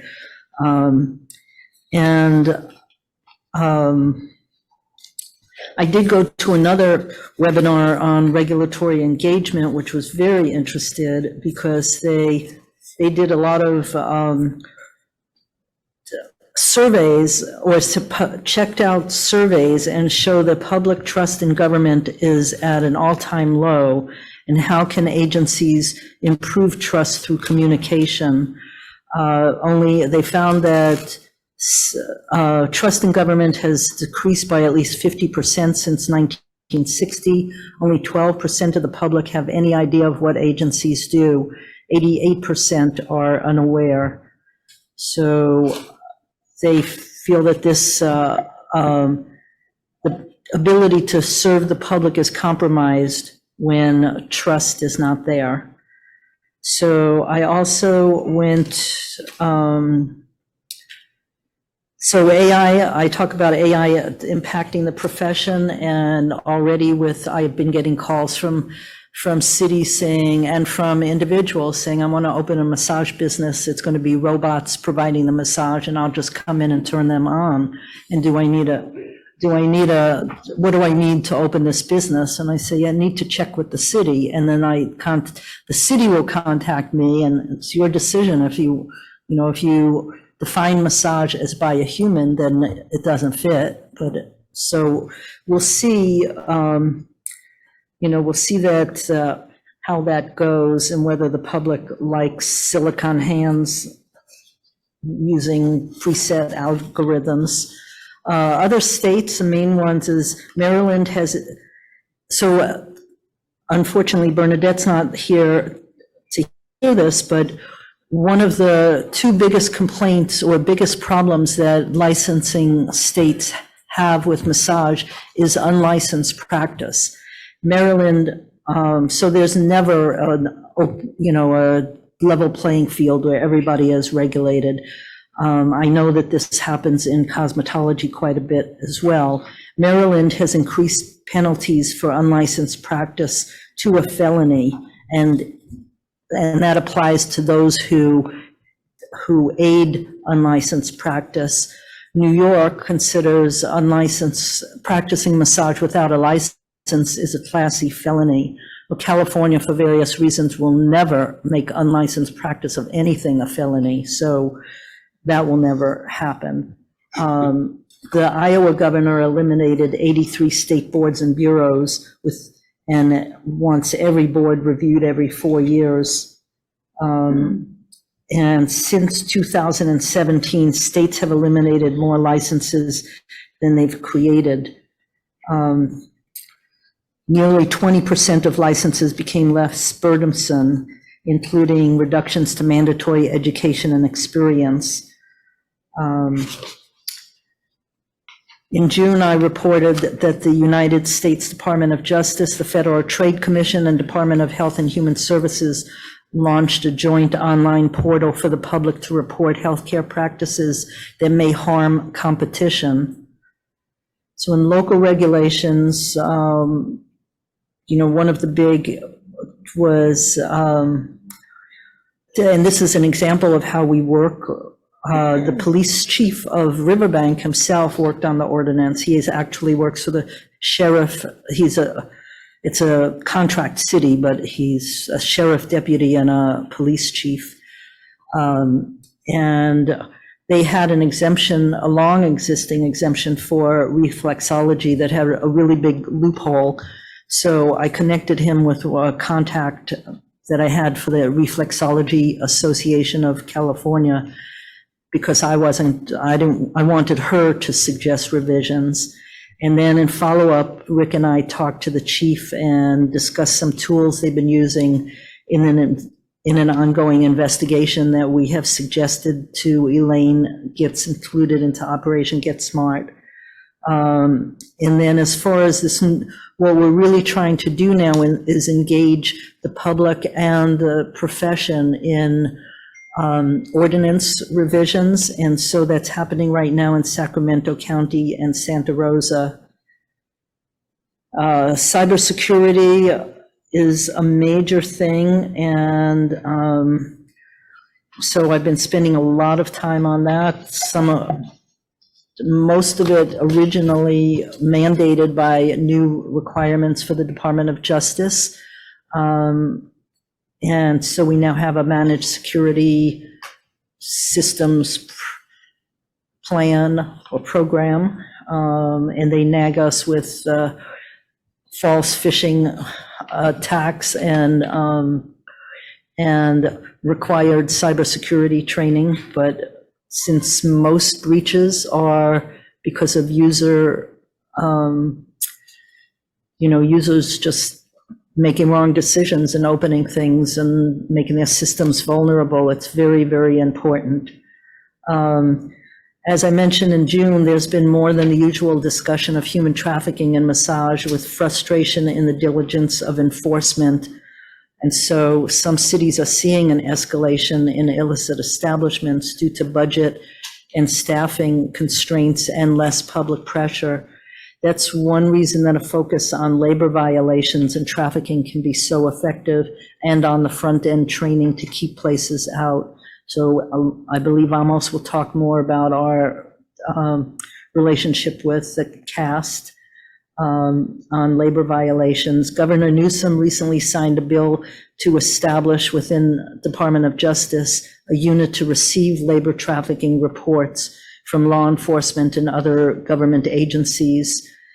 And we'll work with the Department of Industrial Relations and the Civil Rights Department, which, according to a labor attorney who I work with quite a bit from Santa Clara, Civil Rights Department gets things done, whereas Industrial Relations just is so overwhelmed they don't do anything. I see Christy shaking her head, yes. Almost talked about the network team, and I went to their first, they've had 2 convenings. I went to the first one in 2019 in DC. We hosted the one in 2 years ago in Southern California. They're having another one in in January in DC, and Amos and I are helping to organize speakers and topics. They had a strategic brainstorming session that I attended in DC, and I thought it was very interesting, and I think I gave more suggestions than anybody else. And I'm helping to plan the annual conference of the San Francisco Collaborative Against Human Trafficking on November 7th. We weren't sure whether I would speak or moderate a panel or both, and then Amos offered to speak, so I will moderate it. So I'm looking forward to not having to put together a presentation, and it will be focused on labor trafficking. Did you hear me saying you're going to do the SFCAT training panel? And then the athletic trainers finally got their law, but instead of the licensing law that they tried for 16 times to get passed, it's a registration law. It's, for a while, last session, it started out in this 2-year session as a advisory board under the medical board as a license, and now it's just an independent registration law. To use the title, athletic trainer, certified athletic trainer. They have to be certified by their national association, which means college degree, I think also a master's degree, and it's a minimum 2-year training, college degree, and I think a 2-year training, and they have to take a board certification exam. And the only thing that will prohibit the use of the title is being a 290 registrant, meaning a sex offender. So, you know, it's pretty weak. They took out a requirement for direct medical supervision, and they have no authority to bill insurance companies. And Rick talked about the Willie, and then the impact, the compact. So far, Nevada and Ohio have approved the massage compact, although I heard at the end of the federation that Montana might have also approved it. It won't go into effect until a minimum of 7 states have approved it. 3 states, Georgia, Tennessee, and New York, have already rejected it. California has never passed a compact law. Compact bills for cosmetology, psychology, counseling, all had hearings in this last session and all died in committee. The teacher compact also died in committee, and previously compacts for physical therapists, registered nurses, licensed vocational nurses, and psychiatric technicians all failed in 2020. So with data privacy, being the biggest arguments in opposition. And we're getting close to going live with our new database system, and it's moving along, and I'm just hoping that we have a good launch, because there's always glitches. The only other, right now, I just learned that, I forgot Missouri is putting all of their licensing boards on a Salesforce project, and their executive director is a nervous wreck, just like I am, as it gets closer. So, but it's going, we have a really good team working on it. Any questions?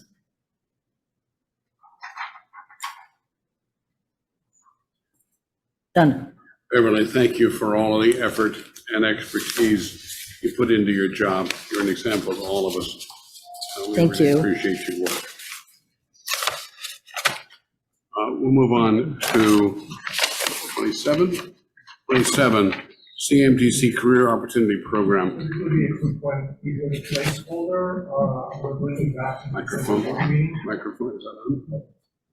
So the Career Opportunity Program, I will bring up a specific proposal to the next board meeting. It's still in the works, some updates on it. We are not holding back anybody who's interested at this point. But we do expect several businesses to take advantage of this program that we had before, and we just need to back to the board for the board to reapprove it. So you'll see it on the agenda with some documents attached to it in the next board meeting. As far as the CEO report, I'm not going to go through, I believe I have like 30 or 40 pages here. I'm not going to go over that.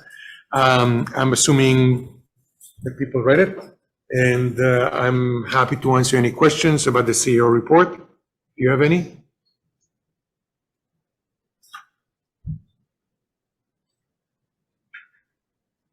Okay.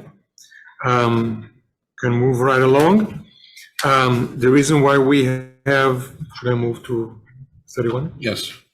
The reason we have Texas Massage Therapy exam on the agenda is Texas has their own exam that they accept. They develop an exam that can be used by other states because it's being administered by a national exam administration company.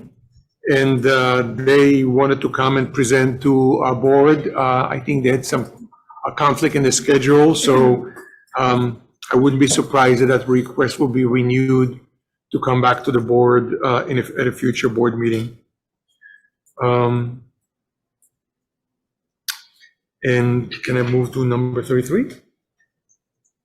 Yes, go ahead. And if you look at your board packet, you will see the dates for board meetings between now and the end of 2025. It's on page 177. These are suggested. These are can be subject to change. It is really, if the board wants to take a look at that, if you want to vote on it, you can. There is no really procedure that you have to approve it ahead of time.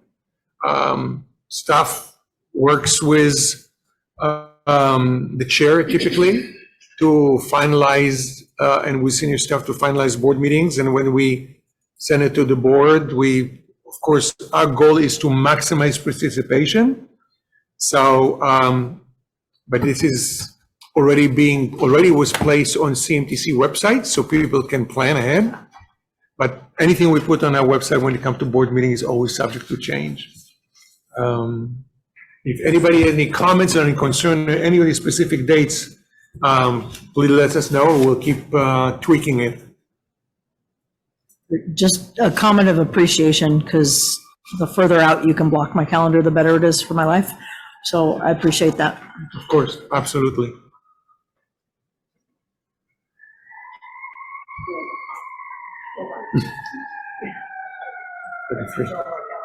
Thirty-three and 34. 33. Yes, we'll go to 33. Does the board have items for or suggestions concerning future board meetings? Anything you'd like to see us consider in the future? If you have none now, by all means be in touch between now and a month or so before the next meeting. As always, you will receive an email requesting Correct. To submit agenda items by a certain date before the next meeting. And I have a question. yes. Comment. If we could possibly be a little more descriptive in our agenda. Some of us don't know all the acronyms. Okay. Acronyms are problems. Absolutely. A little more detail in the agendas. Good. We'll make them one more comment before we adjourn. Go ahead. You want to make one? Yeah, I do make one more very, very important comment before we adjourn, and that is my deep personal and professional appreciation to John Walters, not only for helping with dealing with the very, very difficult situations we've had yesterday and this morning, with making sure this meeting can operate, allowing people to participate remotely, but for everything that he does every day to make the operation of CAMTC and application processing of this amazing staff at AMG in Sacramento keep running this machine very, very smoothly. Please do not, he is a magician, and do not let him fool you that it is easy. The fact that it is smooth and it's operating, it is not. It just makes it looks easy, but it is not. So, John, thank you. And I just want to let you know that we deeply, deeply appreciate all your tremendous professionalism and how much you personally deeply care. I can tell you that John and I work around the clock, Saturdays, Sundays. He's really, really a dedicated professional. So thank you, John. Thank you for that comment, and I'm going to bring that home to the team as well. So thanks. Thanks very much. Thank you, Amos.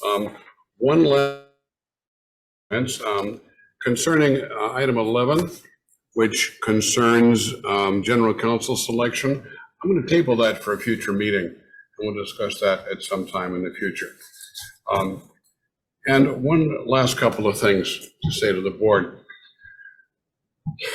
Everything that happens at CMDC is a result of team effort. Nothing happens without a lot of people being really dedicated, really sincere, and really involved in jobs they really care about. But as Beverly complained about Joe Bob taking half of her report, I'll complain about almost taking half of my closing comments because I was going to do the same for John. So on behalf of the board of directors, John, how late were you up last night trying to unscramble the internet situation?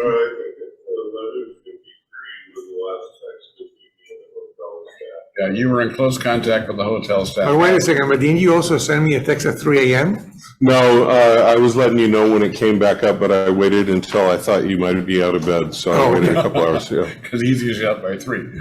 All right, so, yeah. We had the success we had in large part from the entire staff, but yourself and most importantly, John, to help keep us running smoothly. And don't forget the team up in Sacramento who is taking care of the applicants both of these days and every day also. So I always stop by and meet a few of the people when I come up. And they always appreciate it. So thank you very much, everyone. They're amazing people. And Charlotte might fool you also. I know that she cares deeply about doing a great job over there on the end of the table.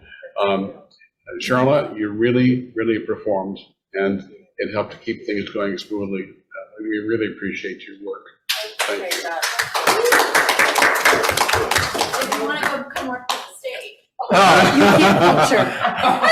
Do you know how many years it took me to get Charlotte? No. It took years. And Nobody appreciates it when they need yes. So lastly, I just want to thank this board of directors for the ongoing confidence you've placed in me and the challenge you've given me to keep getting better, keep remembering what I need to do, and your assistance in keeping me on track. I'm well known for occasional gaffe and occasional oversight, and there's always someone there to help me get through it. So thank you, board. Thank you, board, for trusting me with another few months in this organization and to help us get through sunset. I appreciate each one of you deeply. Thank you. I don't see any further business to do. I think we're pretty complete. So I will adjourn this meeting with great thanks to all of you. Thank you. Thank you, Mark. Thank you.